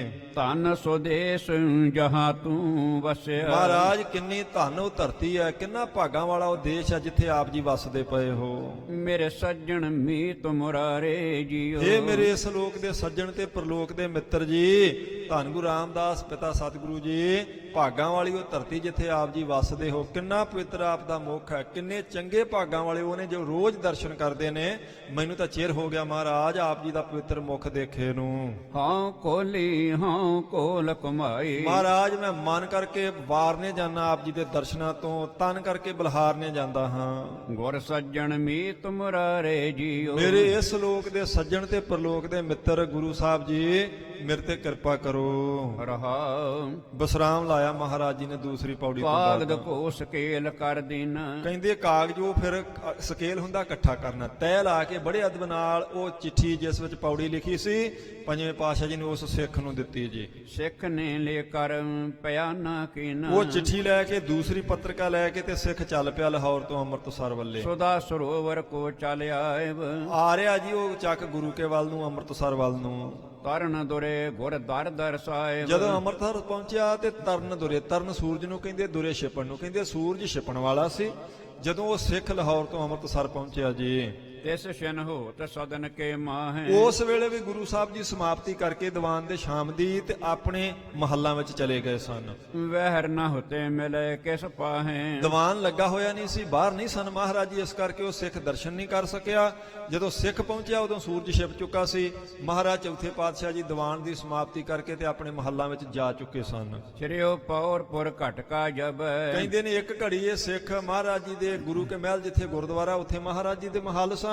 ਇਹ ਦਰਸ਼ਨ ਕਰਨ ਵਾਸਤੇ ਇੱਕ ਘੜੀ ਦਰਵਾਜ਼ੇ ਅੱਗੇ ਖੜਾ ਰਿਹਾ ਵੀ ਕੋਈ ਸਿੱਖ ਅੰਦਰੋਂ ਬਾਹਰ ਆਵੇਗਾ, ਮੈਂ ਬੇਨਤੀ ਕਰਕੇ ਤੇ ਫਿਰ ਚੌਥੇ ਪਾਤਸ਼ਾਹ ਜੀ ਦੇ ਦਰਸ਼ਨ ਕਰਨ ਲਈ ਅੰਦਰ ਜਾਵਾਂਗਾ। ਪ੍ਰਿਥਿਆ ਨਿਕਸਿਓ ਕਰਤੇ ਤਬ। ਤੇ ਹੁਣ ਦੇਖੋ ਸੰਜੋਗ ਐਸਾ ਬਣਿਆ ਵੀ ਜਦੋਂ ਇਹਨੂੰ ਇੱਕ ਘੜੀ ਹੋ ਗਈ ਬਾਹਰ ਖਲੋਤੇ ਨੂੰ ਉਡੀਕਦੇ ਨੂੰ, ਤੇ ਪ੍ਰਿਥੀ ਚੰਦ ਘਰੋਂ ਬਾਹਰ ਨਿਕਲ ਆਇਆ ਜੀ। ਬੈਠਿਓ ਸਿੱਖ ਪਛਾਣਿਓ ਸੋਈ। ਤੇ ਉਹ ਸਿੱਖ ਬੈਠਾ ਸੀ ਬਾਹਰ ਵੀ ਕੋਈ ਅੰਦਰੋਂ ਆਵੇ, ਮੈਂ ਆਗਿਆ ਲੈ ਕੇ ਮਹਾਰਾਜ ਦੀ ਅੰਦਰ ਜਾਵਾਂ। ਉਹਨੇ ਉਸੇ ਵੇਲੇ ਪ੍ਰਿਥੀ ਚੰਦ ਨੇ ਪਛਾਣ ਲਿਆ ਤੇ ਉਹੀ ਸਿੱਖ ਆ ਗਿਆ ਜਿਹੜਾ ਪਹਿਲਾਂ ਚਿੱਠੀ ਲੈ ਕੇ ਆਇਆ ਸੀ। ਲਖਿਓ ਅਣਜ ਕੁਛ ਭੇਜਿਓ ਹੋਈ, ਉਸੇ ਵੇਲੇ ਮਨ ਚ ਜਾਣਿਆ ਵੀ ਇਹ ਮੇਰੇ ਛੋਟੇ ਭਰਾ ਨੇ ਜ਼ਰੂਰ ਕੁਝ ਨਾ ਕੁਝ ਭੇਜਿਆ ਹੋਣਾ। ਫੇਰ ਨਿਕਟ ਹਕਾਰਿਓ ਪੂਛਣ ਕੀਨ, ਆਪਣੇ ਕੋਲ ਬੁਲਾ ਕੇ ਪ੍ਰਿਥੀ ਚੰਦ ਨੇ ਉਸ ਸਿੱਖ ਨੂੰ ਏਦਾਂ ਪੁੱਛਿਆ ਜੀ। ਸਿੱਖ ਨੇ ਕਾੜ ਪੱਤਰਕਾ ਦੀਨ, ਤੇ ਸਿੱਖ ਨੇ ਆਪਣੀ ਜੇਬ ਵਿੱਚੋਂ ਉਹ ਪੱਤਰਕਾ ਕੱਢ ਕੇ ਪ੍ਰਿਥੀ ਚੰਦ ਨੂੰ ਫੜਾ ਦਿੱਤੀ। ਖੋਲ ਪੜਿਓ ਸੰਕਟ ਭਾਸੇ, ਕਹਿੰਦੇ ਨੇ ਜਦੋਂ ਖੋਲ ਕੇ ਪੜ੍ਹੀ ਉਹ ਚਿੱਠੀ, ਦੂਸਰੀ ਪੌੜੀ ਉਚਾਰਨ ਕੀਤੀ ਸੀ, ਇੰਨਾ ਦੁਖੀ ਹੋਇਆ ਪ੍ਰਿਥੀ ਚੰਦ ਪੜ੍ਹ ਕੇ ਜੀ। ਲੱਗਿਓ ਸੇਲ ਕਰਕਤ ਉਰ ਜੈਸੇ, ਸੇਲ ਹੁੰਦਾ ਸਾਧ ਸੰਗਤ ਜੀ, ਸੇਲਾ ਨੇਜਾ, ਜਿਵੇਂ ਕਰਕਤ ਹੁੰਦੀ ਦਰਦ, ਕਹਿੰਦੇ ਜਿਵੇਂ ਕਿਸੇ ਦੇ ਸੀਨੇ 'ਚ ਬਰਛਾ ਕਿਸੇ ਨੇ ਮਾਰ ਦਿੱਤਾ ਹੋਵੇ ਨਾ, ਇੰਨਾ ਦੁੱਖ ਲੱਗਾ ਉਹ ਦੂਜੀ ਚਿੱਠੀ ਪੜ੍ਹ ਕੇ ਪ੍ਰਿਥੀ ਚੰਦ ਨੂੰ। ਰਚਣ ਲੱਗਿਓ ਅਬ ਨਿਤ ਪ੍ਰਤ ਬਾਣੀ, ਹੁਣ ਮਨ 'ਚ ਸੋਚਦਾ ਵੀ ਇਹ ਤੇ ਬਾਣੀ ਰਚਣੀ ਸ਼ੁਰੂ ਕਰ ਦਿੱਤੀ ਹੈ ਉਹਨਾਂ ਨੇ, ਗੁਰ ਕੀ ਕੀਰਤ ਬੀਚ ਬਖਾਨੇ, ਜਿਸ ਵਿੱਚ ਗੁਰੂ ਸਾਹਿਬ ਜੀ ਦੀ ਇੰਨੀ ਕੀਰਤੀ ਕੀਤੀ, ਇੰਨੀ ਸਿਫਤ ਕੀਤੀ ਹੈ। ਜਿਵੇਂ ਪਿਤਾ ਚਾਹੇ ਰਤਾ ਤਹਾਂ ਸੋਰ ਕਰਹੀ, ਜਿਵੇਂ ਮਹਾਰਾਜ ਪਿਤਾ ਸਤਿਗੁਰੂ ਜੀ ਰਚਦੇ ਪਏ ਨੇ, ਇਹ ਤੇ ਉਸੇ ਤਰ੍ਹਾਂ ਦੇ ਸ਼ਬਦ ਰਚਣ ਲੱਗ ਪਏ ਹਨ। ਹਰੀ ਜਹ ਸਤਿਗੁਰ ਜਬ ਹੈ ਨਿਹਰਹੀ, ਤੇ ਜਦੋਂ ਮਹਾਰਾਜ ਜੀ ਦੇਖ ਲੈਣਗੇ ਇਹ ਪੌੜੀ, ਪੱਕਾ ਪਤਾ ਮਹਾਰਾਜ ਰੀਝ ਜਾਣਗੇ, ਪ੍ਰਸੰਨ ਹੋ ਜਾਣਗੇ, ਖੁਸ਼ ਹੋ ਜਾਣਗੇ। ਤਬ ਸਿੱਖ ਕੋ ਡੇਰਾ ਕਰਵਾਏ, ਤੇ ਇਹ ਫਿਰ ਉਹਨੇ ਵਿਚਾਰ ਲਈ ਵੀ ਇਹ ਚਿੱਠੀ ਵੀ ਮੈਂ ਪਹੁੰਚਣ ਨਹੀਂ ਦੇਣੀ ਮਹਾਰਾਜ ਤੱਕ। ਉਸ ਸਿੱਖ ਨੂੰ ਰਾਤ ਰਹਿਣ ਦਾ ਪ੍ਰਬੰਧ ਜਿੱਥੇ ਸੀ ਉੱਥੇ ਭੇਜ ਦਿੱਤਾ ਜੀ। ਕਹਿਤ ਪਇਓ ਮੈਂ ਦਿਓ ਪਹੁੰਚਾਏ, ਕਹਿਣ ਲੱਗਾ ਮੈਂ ਪਹੁੰਚਾ ਦਾਂਗਾ ਭਾਈ, ਮੈਂ ਪਹਿਲੀ ਚਿੱਠੀ ਵੀ ਪਹੁੰਚਾ ਦਿੱਤੀ ਸੀ, ਇਹ ਵੀ ਪਹੁੰਚਾ ਦਿਆਂਗਾ, ਤੂੰ ਜਾ ਕੇ ਆਰਾਮ ਕਰ। ਖੀਸੇ ਪਾਏ ਸਦਨ ਨਿਜ ਗਇਓ, ਕਹਿੰਦੇ ਆਪਣੇ ਜਾਮੇ ਦੀ ਜੇਬ ਵਿੱਚ ਚਿੱਠੀ ਪਾ ਕੇ ਤੇ ਪ੍ਰਿਥੀ ਚੰਦ ਆਪਣੇ ਘਰ ਨੂੰ ਚਲੇ ਗਿਆ ਜੀ। ਨਿਸਾ ਬਿਤਾਏ ਬੁਲਾਵਣ ਕਈਓ, ਜੋ ਰਾਤ ਬਤੀਤ ਕੀਤੀ ਸਿੱਖ ਨੇ ਡੇਰੇ, ਇਧਰ ਇਹਨੇ ਪ੍ਰਿਥੀ ਚੰਦ ਨੇ ਜੋ ਦਿਨ ਚੜਿਆ ਤੇ ਪ੍ਰਿਥੀ ਚੰਦ ਨੇ ਆਪਣਾ ਬੰਦਾ ਭੇਜ ਕੇ ਆਪ ਹੀ ਸਿੱਖ ਨੂੰ ਮੰਗਾ ਲਿਆ ਜੀ। ਸ਼੍ਰੀ ਅਰਜਨ ਪਾਤੀ ਜੋ ਤੇ ਪਠਾਏ, ਕਹਿਣ ਲੱਗਾ ਵੀ ਸਾਡੇ ਛੋਟੇ ਭਰਾ ਗੁਰੂ ਅਰਜਨ ਦੇਵ ਸਾਹਿਬ ਜੀ ਨੇ ਜਿਹੜੀ ਪੱਤਰਕਾ ਭੇਜੀ ਸੀ, ਉਹ ਤਾਂ ਨਹੀਂ ਸਾਧ ਸੰਗਤ ਜੀ ਪੂਰਾ ਨਾਂ ਲੈਂਦਾ ਹੋਣਾ ਮਹਾਰਾਜ ਦਾ, ਪਰ ਆਪਾਂ ਅੱਧਾ ਲੈ ਨਹੀਂ ਸਕਦੇ, ਇਸ ਕਰਕੇ ਆਪਾਂ ਨੂੰ ਸਤਿਕਾਰ ਨਾਲ ਹੀ ਮਹਾਰਾਜ ਜੀ ਦਾ ਨਾਮ ਲੈਣਾ ਪੈਣਾ। ਪਰ ਉਹ ਤਾਂ ਹੰਕਾਰੀ ਸੀ, ਉਹ ਤਾਂ ਨਹੀਂ ਲੈਂਦਾ ਹੋਣਾ ਮਹਾਰਾਜ ਦਾ ਪੂਰਾ ਨਾਂ, ਕਿਉਂਕਿ ਅਜੇ ਤਾਂ ਗੁਰੂ ਸਾਹਿਬ ਵੀ ਨਹੀਂ ਸੀ ਉਹ ਬਣੇ।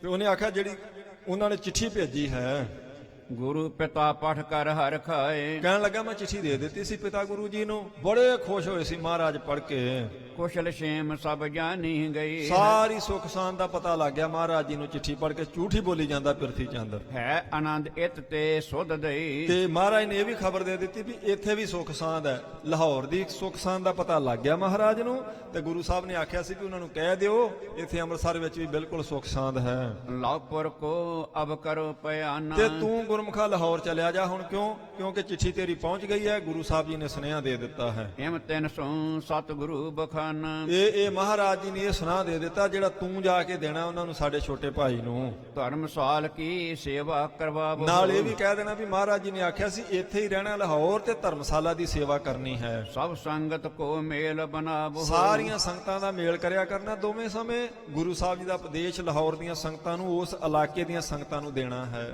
ਸੁਤ ਸੰਗਤ ਹੈ ਦਰਸ ਹਮਾਰਾ, ਤੇ ਕਿਉਂਕਿ ਜਿਹੜੀ ਸੰਗਤ ਹੈ ਇਹ ਸਾਡਾ ਹੀ ਦਰਸ਼ਨ ਹੈ, ਇਸ ਕਰਕੇ ਅੰਮ੍ਰਿਤਸਰ ਆਉਣ ਦੀ ਜ਼ਰੂਰਤ ਨਹੀਂ ਹੈਗੀ।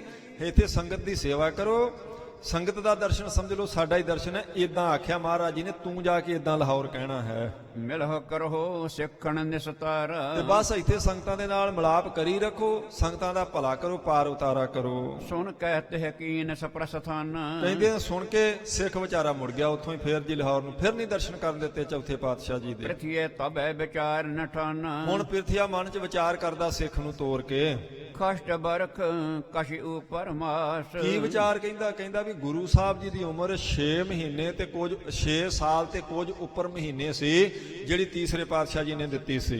ਪਿਤਾ ਕੀ ਬਾਇ ਤਬ ਲਗ ਹੈ ਸਾਸ, ਸੋ ਕਹਿਣ ਲੱਗਾ ਵੀ ਉਹਦੇ ਵਿੱਚੋਂ ਬਹੁਤੀ ਤੇ ਲੰਘ ਗਈ ਹੈ, ਹੁਣ ਪਿਤਾ ਜੀ ਦੀ ਉਮਰ ਥੋੜੀ ਰਹਿ ਗਈ ਹੈ। ਸਮਾ ਸਮੀਪ ਆਏ ਸੋ ਗਇਓ, ਤੇ ਮਹਾਰਾਜ ਦੇ ਸੱਚਖੰਡ ਜਾਣ ਦਾ ਸਮਾਂ ਨੇੜੇ ਹੀ ਆ ਗਿਆ ਹੈ। ਗੁਰਤਾ ਤਿਲਕ ਤਬ ਹੈ ਮੈਂ ਲਿਓ, ਤੇ ਮੈਂ ਬਸ ਗੁਰਤਾ ਗੱਦੀ ਦਾ ਤਿਲਕ ਲੈ ਹੀ ਲੈਣਾ, ਕਿਉਂਕਿ ਤਕਰੀਬਨ ਪੌਣੇ 7 ਸਾਲ ਮਹਾਰਾਜ ਨੇ ਉਮਰ ਦਿੱਤੀ ਸੀ ਤੀਸਰੇ ਪਾਤਸ਼ਾਹ ਜੀ ਨੇ, ਉਹਦੇ ਵਿੱਚੋਂ ਬਹੁਤੀ ਬਤੀਤ ਹੋ ਗਈ ਹੈ, ਥੋੜਾ ਸਮਾਂ ਰਹਿ ਗਿਆ। ਕਿਸੇ ਤਰ੍ਹਾਂ ਇਹ ਵੀ ਨਿਕਲ ਜਾਵੇ ਤੇ ਮੈਂ ਗੁਰੂ ਬਣ ਜਾਣਾ ਹੈ। ਪਾਪ ਦੇ ਅਰਜਨ ਮਿਲ ਹੈ ਨ ਆਏ, ਕਹਿੰਦੇ ਉਦੋਂ ਤੱਕ ਯਤਨ ਕਰਾਂ ਵੀ ਮੇਰਾ ਛੋਟਾ ਭਰਾ ਚੌਥੇ ਪਾਤਸ਼ਾਹ ਜੀ ਨੂੰ ਮਿਲੇ ਨਾ ਆਣ ਕੇ। ਭਰਾਤ ਸ਼ਰੀਕ ਸੰਸੇ ਉਪਜਾਏ, ਕਿਉਂਕਿ ਕਿਤੇ ਇਹ ਭਰਾ ਹੈ ਫਿਰ ਤੇ ਮੇਰਾ ਸ਼ਰੀਕ ਬਣ ਜਾਏਗਾ। ਇਹ ਬੜਾ ਮਨ ਚ ਸੰਸਾ ਵੀ ਕਿਸੇ ਤਰ੍ਹਾਂ ਹੁਣ ਉਹਨਾਂ ਕੁ ਸਮਾਂ ਨਿਕਲ ਜਾਵੇ, ਪੰਜਵੇਂ ਪਾਤਸ਼ਾਹ ਲਾਹੌਰ ਹੀ ਰਹਿਣ, ਚੌਥੇ ਪਾਤਸ਼ਾਹ ਜੀ ਦੀ ਉਮਰ ਪੂਰੀ ਹੋ ਜਾਵੇ, ਮੈਂ ਇੱਕ ਵਾਰੀ ਸਤਿਗੁਰੂ ਬਣ ਜਾਵਾਂ। ਨਿਰਸੰਦੇਹ ਮੈਂ ਪਿਤਾ ਪਿਸ਼ਾਰੀ ਕਿਉਂਕਿ ਫਿਰ ਕੋਈ ਸ਼ੰਕਾ ਨਹੀਂ ਹੈਗਾ, ਨਿਰਸੰਦੇਹ ਮੈਂ ਹੀ ਬਣਾਂਗਾ ਗੁਰੂ। ਬਾਹਰ ਨਾ ਬੋਲਹਿ ਮੋਹਿ ਤੇ ਅਗਾਰੀ ਇੱਕ ਵਾਰ ਮੈਂ ਗੁਰਤਾ ਗੱਦੀ ਤੇ ਬੈਠ ਗਿਆ, ਫਿਰ ਮੇਰੇ ਅੱਗੇ ਬੋਲ ਨਹੀਂ ਸਕਦਾ ਉਹ, ਮੇਰੇ ਤੋਂ ਛੋਟਾ। ਮੈਂ ਇੱਕ ਵਾਰੀ ਬਣ ਗਿਆ ਗੁਰੂ ਤੇ ਫਿਰ ਮੈਂ ਬੋਲਣ ਹੀ ਨਹੀਂ ਦੇਣਾ ਹੈ, ਗਾਦੀ ਪਰ ਮੇਰੋ ਅਧਿਕਾਰ ਕਿਉਂਕਿ ਗੱਦੀ ਦੇ ਉੱਤੇ ਤਾਂ ਮੇਰਾ ਹੀ ਅਧਿਕਾਰ ਹੈ। ਦੁਰਿਓ ਨਾ ਜਾਣ ਹੈ ਸਭ ਸੰਸਾਰ ਸਾਰੇ ਸੰਸਾਰ ਨੂੰ ਪਤਾ ਵੀ ਮੈਂ ਵੱਡਾ ਤੇ ਗੁਰਤਾ ਗੱਦੀ ਤੇ ਮੈਂ ਹੀ ਬੈਠਣਾ ਹੈ। ਪਿਤਾ ਜੀ ਤਲਉ ਸੰਸਾ ਹੋਏ ਪਰ ਜਦੋਂ ਤੱਕ ਪਿਤਾ ਜੀ ਜਿਉਂਦੇ ਨੇ ਉਦੋਂ ਤੱਕ ਹੀ ਖਤਰਾ ਹੈ, ਉਦੋਂ ਤੱਕ ਸੰਸਾਰ ਵੀ ਲਾਹੌਰੋਂ ਕਿਤੇ ਆ ਨਾ ਜਾਣ, ਕਿਉਂਕਿ ਬਾਣੀ ਬਹੁਤ ਸੋਹਣੀ ਉਚਾਰਨ ਲੱਗ ਪਏ ਹੈ, ਮਨ ਪ੍ਰੇਮ ਨਾਲ ਭਰਿਆ ਰਹਿੰਦਾ ਹੈ, ਫਿਰ ਮੇਰੀ ਵਾਰੀ ਨਹੀਂ ਆਉਣੀ। ਰਹਿ ਪ੍ਰਤਕੂਲ ਸਦਾ ਦਿਸ਼ ਮੋਹੀ ਕਿਉਂਕਿ ਮੇਰੇ ਵੱਲੋਂ ਤਾਂ ਮਹਾਰਾਜ ਜੀ ਦਾ ਸੁਭਾਅ ਥੋੜਾ ਸਖਤੀ ਰਹਿੰਦਾ, ਅਸਲ 'ਚ ਆਪ ਹੰਕਾਰੀ ਸੀ, ਮਹਾਰਾਜ ਨੂੰ ਮਹਾਰਾਜ ਨਹੀਂ ਸੀ ਸਮਝਦਾ, ਤੇ ਇਸੇ ਕਰਕੇ ਮਹਾਰਾਜ ਵੀ ਸਾਧ ਸੰਗਤ ਜੀ ਫਿਰ ਉਹਦੀ ਬਹੁਤੀ ਪਰਵਾਹ ਨਹੀਂ ਸੀ ਕਰਦੇ। ਹੁਣ ਇਹਨੂੰ ਫਿਕਰ ਲੱਗਾ, ਕਹਿੰਦਾ ਉਮਰ ਤਾਂ ਥੋੜੀ ਰਹਿ ਗਈ ਹੈ ਪਿਤਾ ਜੀ ਦੀ, ਤੇ ਮਹਾਰਾਜ ਦੇ ਸੱਚਖੰਡ ਜਾਣ ਤੱਕ ਕਿਸੇ ਤਰ੍ਹਾਂ ਟਾਲ ਮਟੋਲ ਕਰਕੇ ਮੈਂ ਆਪਣੇ ਛੋਟੇ ਭਰਾ ਨੂੰ ਲਾਹੌਰ ਰੋਕ ਛੱਡਾਂ, ਫਿਰ ਕੋਈ ਗੱਲ ਨਹੀਂ। ਇੱਕ ਵਾਰ ਗੱਦੀ ਤੇ ਬੈਠ ਗਿਆ, ਫਿਰ ਨਹੀਂ ਮੇਰੇ ਅੱਗੇ ਉਹ ਬੋਲ ਸਕਦਾ। ਤੇ ਜੇ ਉਹ ਆ ਗਿਆ ਪਹਿਲਾਂ, ਫਿਰ ਥੋੜਾ ਜਿਹਾ ਸ਼ੰਕਾ ਹੈਗਾ ਹੈ, ਕਿਉਂਕਿ ਗੁਰੂ ਸਾਹਿਬ ਜੀ ਮੇਰੇ ਵੱਲੋਂ ਥੋੜਾ ਜਿਹਾ ਸਖਤ ਸੁਭਾਅ ਰੱਖਦੇ ਹਨ। ਜੇ ਅਰਜਨ ਢਿਗ ਆਏ ਨ ਤਾਵਤ ਉਦੋਂ ਤੱਕ ਜੇ ਅਰਜਨ ਦੇਵ ਮਹਾਰਾਜ ਸੱਚੇ ਪਾਤਸ਼ਾਹ ਨਾ ਆਉਣ ਇੱਥੇ, ਨੇਕੀ ਬਾਤ ਮਾਨ ਹਉ ਜਾਵਤ ਉਦੋਂ ਤੱਕ ਬਸ ਚੰਗੀ ਗੱਲ ਇਹ ਆ ਵੀ ਕਿਸੇ ਨਾ ਕਿਸੇ ਤਰ੍ਹਾਂ ਮੈਂ ਕੋਈ ਯਤਨ ਕਰਕੇ ਦੂਰ ਰੱਖਾਂ। ਇਤਿਆਦ ਕਬੋਰ ਦਹਿ ਵਿਚਾਰੇ ਇਤਿਆਦਿਕ ਬਹੁਤ ਸਾਰੀਆਂ ਗਿਣਤੀਆਂ ਮਿਣਤੀਆਂ ਵਿਚਾਰਾਂ ਆਪਣੇ ਹਿਰਦੇ 'ਚ ਵਿਚਾਰਦਾ ਪਿਰਥੀ ਚੰਦ। ਹੋਤ ਨ ਗੁਰ ਆਇਸ ਅਨੁਸਾਰੇ ਅਸਲ 'ਚ ਗੁਰੂ ਸਾਹਿਬ ਜੀ ਦੀ ਆਗਿਆ 'ਚ ਨਹੀਂ ਆਉਂਦਾ। ਜੇ ਚੰਗਾ ਹੁੰਦਾ, ਜੇ ਭਾਗ ਸ੍ਰੇਸ਼ਟ ਹੁੰਦੇ, ਮਹਾਰਾਜ ਨੂੰ ਮਹਾਰਾਜ ਸਮਝਦਾ, ਆਗਿਆ 'ਚ ਰਹਿੰਦਾ, ਤੇ ਫਿਰ ਇਹ ਛਲ ਫਰੇਬ ਕਰਨ ਦੀ ਜ਼ਰੂਰਤ ਹੀ ਨਹੀਂ ਸੀ। ਪਰ ਕਹਿੰਦੇ ਮਹਾਰਾਜ ਦੀ ਆਗਿਆ 'ਚ ਨਹੀਂ ਹੈ, ਹੰਕਾਰੀ ਆ, ਮਰਜ਼ੀ ਆਪਣੀ ਕਰਦਾ, ਪੈਸੇ ਲਕਾਈ ਜਾਂਦਾ ਉਹਦੇ ਵਿੱਚੋਂ, ਹੋਰ ਵੀ ਮਸੰਦ ਸਾਰੇ ਖਰੀਦੇ ਆਪਣੇ ਵਸ ਵਿੱਚ ਕੀਤੇ ਨੇ, ਚਲਾਕੀ ਨਾਲ ਗੱਦੀ ਲੈਣੀ ਚਾਹੁੰਦਾ, ਪਰ ਅਸਲ ਵਿੱਚ ਗੁਰੂ ਘਰ ਦਾ ਨਿਯਮ ਹੈ। ਇੱਥੇ ਚਤਰਾਈ ਸਾਧ ਸੰਗਤ ਜੀ ਕਦੇ ਵੀ ਨਹੀਂ ਚੱਲਦੀ ਹੁੰਦੀ, ਨਾ ਉਦੋਂ ਚੱਲੀ, ਨਾ ਹੁਣ ਚੱਲਣੀ ਹੈ, ਨਾ ਰਹਿੰਦੀ ਦੁਨੀਆ ਤੱਕ ਚੱਲੇਗੀ। ਗੁਰੂ ਸਾਹਿਬ ਜੀ ਦੇ ਅੱਗੇ ਸਿਆਣਪਾਂ ਤੇ ਚਤਰਾਈਆਂ ਨਹੀਂ ਚੱਲਦੀਆਂ ਹੁੰਦੀਆਂ, ਸਿਰਫ ਨਿਮਰਤਾ ਚੱਲਦੀ ਹੁੰਦੀ, ਹਿਰਦੇ ਦੀ ਗਰੀਬੀ ਚੱਲਦੀ ਹੁੰਦੀ। ਦੀਨ ਬਣ ਕੇ ਆਇਆ, ਜੋ ਮਰਜ਼ੀ ਝੋਲੀ 'ਚ ਪਵਾ ਲਓ, ਇੱਥੋਂ ਚਤਰਾਈ ਕਰਕੇ ਨਹੀਂ। ਇਹ ਮਨ ਚੰਚਲਾ, ਚਤਰਾਈ ਕਿਨੇ ਨਾ ਪਾਇਆ। ਧਨ ਬੁੱਧ ਬਲ ਤੇ ਚਾਹੇ ਗੁਰਿਆਈ ਕਹਿੰਦੇ ਧਨ ਖਰਚ ਕੇ, ਬਲ ਆਪਣਾ ਵਰਤ ਕੇ, ਬੁੱਧ ਆਪਣੀ ਵਰਤ ਕੇ ਗੁਰਿਆਈ ਲੈਣੀ ਚਾਹੁੰਦਾ, ਪਰ ਇਦਾਂ ਤਾਂ ਨਹੀਂ ਮਿਲਣੀ। ਸਰਬ ਗਿਆਨ ਢਿਗ ਤੇ ਕਿਮ ਪਾਈ ਸਰਬੱਗ ਕਹਿੰਦੇ ਨੇ ਅੰਤਰਜਾਮੀ ਨੂੰ, ਜਿਹੜੇ ਸਾਰਾ ਕੁਝ ਦਿਲਾਂ ਦਾ ਜਾਣਦੇ ਆ, ਕਹਿੰਦੇ ਉਹਨਾਂ ਤੋਂ ਚਲਾਕੀ ਨਾਲ ਕੌਣ ਲੈ ਸਕਦਾ ਜੀ। ਪਰ ਇਹ ਚਲਾਕੀ ਨਾਲ ਲੈਣਾ ਚਾਹੁੰਦਾ ਪਿਰਥੀ ਚੰਦ। ਗਇਓ ਸਿੱਖ ਲਾਪੁਰੀ ਮਝਾਰੀ ਕਹਿੰਦੇ ਸਿੱਖ ਚਲੇ ਗਿਆ ਜੀ, ਦੂਸਰੀ ਪੱਤਰਕਾ ਪਿਰਥੀ ਚੰਦ ਨੂੰ ਦੇ ਕੇ ਇਹਨੇ ਬਿਨਾਂ ਦਰਸ਼ਨ ਕਰਨ ਤੋਂ ਹੀ ਵਲ ਫਰੇਬ ਕਰਕੇ ਉਹਨੂੰ ਮੋੜ ਦਿੱਤਾ, ਤੇ ਉਹ ਸਿੱਖ ਲਾਹੌਰ ਚਲੇ ਗਿਆ। ਸ਼੍ਰੀ ਅਰਜਨ ਢਿਗ ਸਗਲੇ ਉਚਾਰੀ ਜਾ ਕੇ ਗੁਰੂ ਅਰਜਨ ਦੇਵ ਸੱਚੇ ਪਾਤਸ਼ਾਹ ਜੀ ਨੂੰ ਫਿਰ ਸਾਰੀ ਗੱਲ ਦੱਸ ਦਿੱਤੀ। ਬਿਨਾ ਕਹੇ ਪ੍ਰਿਥੀਏ ਨੇ ਲੀਨੀ ਕੀ ਕਹਿਣ ਲੱਗਾ ਮਹਾਰਾਜ ਪੰਜਵੇਂ ਪਾਤਸ਼ਾਹ ਨੂੰ? ਜਾ ਕੇ ਕਹਿਣ ਲੱਗਾ ਜੀ ਮੇਰੇ ਬਿਨਾਂ ਕਹੇ ਤੋਂ ਹੀ ਪਿਰਥੀ ਚੰਦ ਨੇ ਯਾਰ ਕੀ ਚਿੱਠੀ ਮੰਗ ਲਈ ਸੀ, ਮੈਨੂੰ ਤਾਂ ਦੱਸਣਾ ਵੀ ਨਹੀਂ ਪਿਆ। ਉਹਨੇ ਮੈਨੂੰ ਦੇਖ ਲਿਆ ਤੇ ਮੈਨੂੰ ਕਹਿੰਦਾ ਕੀ ਲੈ ਕੇ ਆਇਆ? ਮੇਰੇ ਕੋਲ ਪੱਤਰਕਾ ਲੈ ਲਈ ਸੀ। ਗੁਰ ਢਿਗ ਦਈ ਕਿਦੋਂ ਹਨ ਹੈ ਦੀਨੀ ਮੈਨੂੰ ਨਹੀਂ ਪਤਾ ਜੀ ਗੁਰੂ ਸਾਹਿਬ ਤੱਕ ਪਹੁੰਚਾਈ ਹੈ ਜਾਂ ਨਹੀਂ ਪਹੁੰਚਾਈ। ਝੂਠੋ ਸੋ ਬੋਲਤ ਲਖ ਪਾਏ ਮੈਨੂੰ ਲੱਗਦਾ ਸੀ ਮਹਾਰਾਜ, ਮੈਨੂੰ ਲੱਗਦਾ ਸੀ ਵੀ ਤੁਹਾਡਾ ਵੱਡਾ ਭਰਾ ਝੂਠ ਬੋਲਦਾ ਪਿਆ ਸੀ, ਕੀਨ ਸਮੋਹੇ ਵਿਦਾ ਉਤਲਾਏ ਕਿਉਂਕਿ ਉਹਨੇ ਮੈਨੂੰ ਛੇਤੀ ਛੇਤੀ ਵਿਦਾ ਕੀਤਾ। ਮਹਾਰਾਜ ਦੇ ਦਰਸ਼ਨ ਪਿਛਲੀ ਵਾਰ ਵੀ ਨਹੀਂ ਸੀ ਕਰਨ ਦਿੱਤੇ, ਇਸ ਵਾਰ ਵੀ ਨਹੀਂ ਮੱਥਾ ਟੇਕਣ ਦਿੱਤਾ। ਮੈਨੂੰ ਕਹਿੰਦਾ ਸੀ ਤੂੰ ਛੇਤੀ ਚਲ ਜਾ ਸੁਨੇਹਾ ਲੈ ਕੇ ਲਾਹੌਰ। ਫਿਰ ਮੈਨੂੰ ਮਾੜਾ ਜਿਹਾ ਸ਼ੱਕ ਪਿਆ ਜੀ, ਝੂਠ ਬੋਲਦਾ ਸੀ ਉਹ। ਨਹ ਪੂਰਬ ਮੈਂ ਤੇ ਛਲ ਜਾਨ ਪਹਿਲੀ ਵਾਰੀ ਮੈਨੂੰ ਨਹੀਂ ਸੀ ਮਹਾਰਾਜ ਪਤਾ ਲੱਗਾ ਵੀ ਇਹ ਛਲ ਕਰਦਾ ਪਿਆ, ਧੋਖਾ ਕਰਦਾ ਪਿਆ ਹੈ। ਅਬ ਕੇ ਮਤ ਸਰ ਸਹਿਤ ਪਛਾਨ ਇਸ ਵਾਰ ਮੈਨੂੰ ਪਛਾਣ ਆ ਗਈ ਹੈ ਵੀ ਉਹਦੇ ਮਨ 'ਚ ਬੜੀ ਈਰਖਾ ਸੀ ਜੀ। ਉਹਨੇ ਝੂਠ ਬੋਲ ਕੇ ਧੋਖੇ ਨਾਲ ਮੈਨੂੰ ਤੋਰਿਆ ਅੰਮ੍ਰਿਤਸਰ ਤੋਂ। ਗੁਰ ਸੋ ਮਿਲਨ ਦਹੀ ਮੁਝ ਦਇਓ ਮਹਾਰਾਜ ਨਹੀਂ ਮਿਲਣ ਦਿੱਤਾ ਮੈਨੂੰ ਗੁਰੂ ਸਾਹਿਬ ਜੀ ਦੇ ਨਾਲ। ਪੂਰਨ ਕਰ ਕੇ ਭੇਜਨ ਕਿਓ ਬਹੁਤ ਛੇਤੀ ਬਹਾਨੇ ਬਣਾ ਕੇ ਮੈਨੂੰ ਵਾਪਸ ਭੇਜ ਦਿੱਤਾ ਹੈ। ਤਾਂ ਮੈਂ ਜਾਣਿਓ ਕਪਟ ਕਰਨ ਤਾ ਫਿਰ ਮੈਨੂੰ ਪਤਾ ਲੱਗਾ ਮਹਾਰਾਜ ਜੀ ਇਹ ਤੇ ਕਪਟ ਕਰਦਾ ਪਿਆ, ਇਹ ਤੇ ਝੂਠ ਬੋਲਦਾ, ਈਰਖਾ ਕਰਦਾ ਪਿਆ ਹੈ। ਚਲਿਓ ਨਾ ਬਸ ਮੈਂ ਆਏ ਤੁਰੰਤ ਪਰ ਮਹਾਰਾਜ ਮੇਰਾ ਕੀ ਵਸ ਚੱਲ ਸਕਦਾ ਸੀ? ਉਥੇ ਪਿਰਥੀ ਚੰਦ ਦਾ ਰਾਜ ਚੱਲਦਾ ਪਿਆ ਹੈ, ਮੈਂ ਬਦੋ ਬਦੀ ਤੇ ਜਾ ਨਹੀਂ ਸੀ ਸਕਦਾ ਮਹਾਰਾਜ ਦੇ ਕੋਲੇ, ਮੇਰੀ ਕੋਈ ਵਸ ਨਹੀਂ ਸੀ ਚੱਲਦੀ। ਮੈਂ ਵਾਪਸ ਆ ਗਿਆ ਜੀ। ਸਭ ਸੰਗਤ ਜੋ ਤੁ ਸੁਣਿਓ ਬ੍ਰਤਾਂਤ ਕਹਿੰਦੇ ਸਾਰੀ ਸੰਗਤ ਸਮੇਤ ਲਾਹੌਰ ਦੀ ਸਾਰੀ ਸੰਗਤ ਨੇ ਔਰ ਪੰਜਵੇਂ ਪਾਤਸ਼ਾਹ ਜੀ ਨੇ ਇਹ ਗੱਲ ਸੁਣੀ, ਕਿਉਂਕਿ ਪੰਜਵੇਂ ਪਾਤਸ਼ਾਹ ਜੀ ਨੇ ਸਾਰੀ ਸੰਗਤ ਵਿੱਚ ਹੀ ਪੁੱਛਿਆ ਉਹਨੂੰ, ਹਾਂ ਭਾਈ ਦੇ ਆਇਆ ਪੱਤਰਕਾ?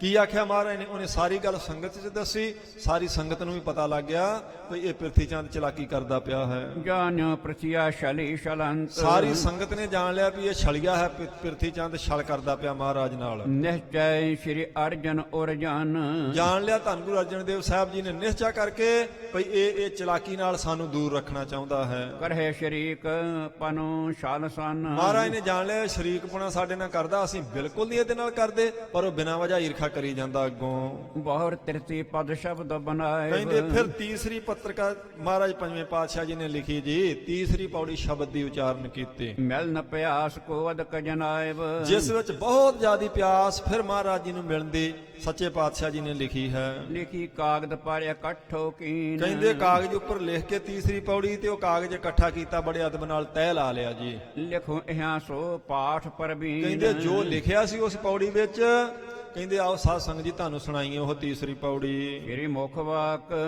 ਇੱਕ ਘੜੀ ਨਾ ਮਿਲਤੇ ਤਾਂ ਕਲ ਯੁਗ ਹੋਤਾ, ਇਹ ਸ਼ਬਦ ਹਜ਼ਾਰਿਆਂ ਦੀ ਤੀਸਰੀ ਪੌੜੀ ਹੈ। ਤੀਸਰੀ ਪੌੜੀ 'ਚ ਮਹਾਰਾਜ ਪੰਜਵੇਂ ਪਾਤਸ਼ਾਹ ਜੀ ਨੇ ਚੌਥੇ ਪਾਤਸ਼ਾਹ ਜੀ ਨੂੰ ਲਿਖਿਆ, ਸੱਚੇ ਪਾਤਸ਼ਾਹ ਜੀ ਇੱਕ ਘੜੀ ਅਗਰ ਮੈਂ ਆਪ ਜੀ ਦੇ ਦਰਸ਼ਨ ਨਹੀਂ ਸਾਂ ਕਰਦਾ ਤੇ ਕਲਯੁਗ ਵਰਤ ਜਾਂਦਾ ਸੀ।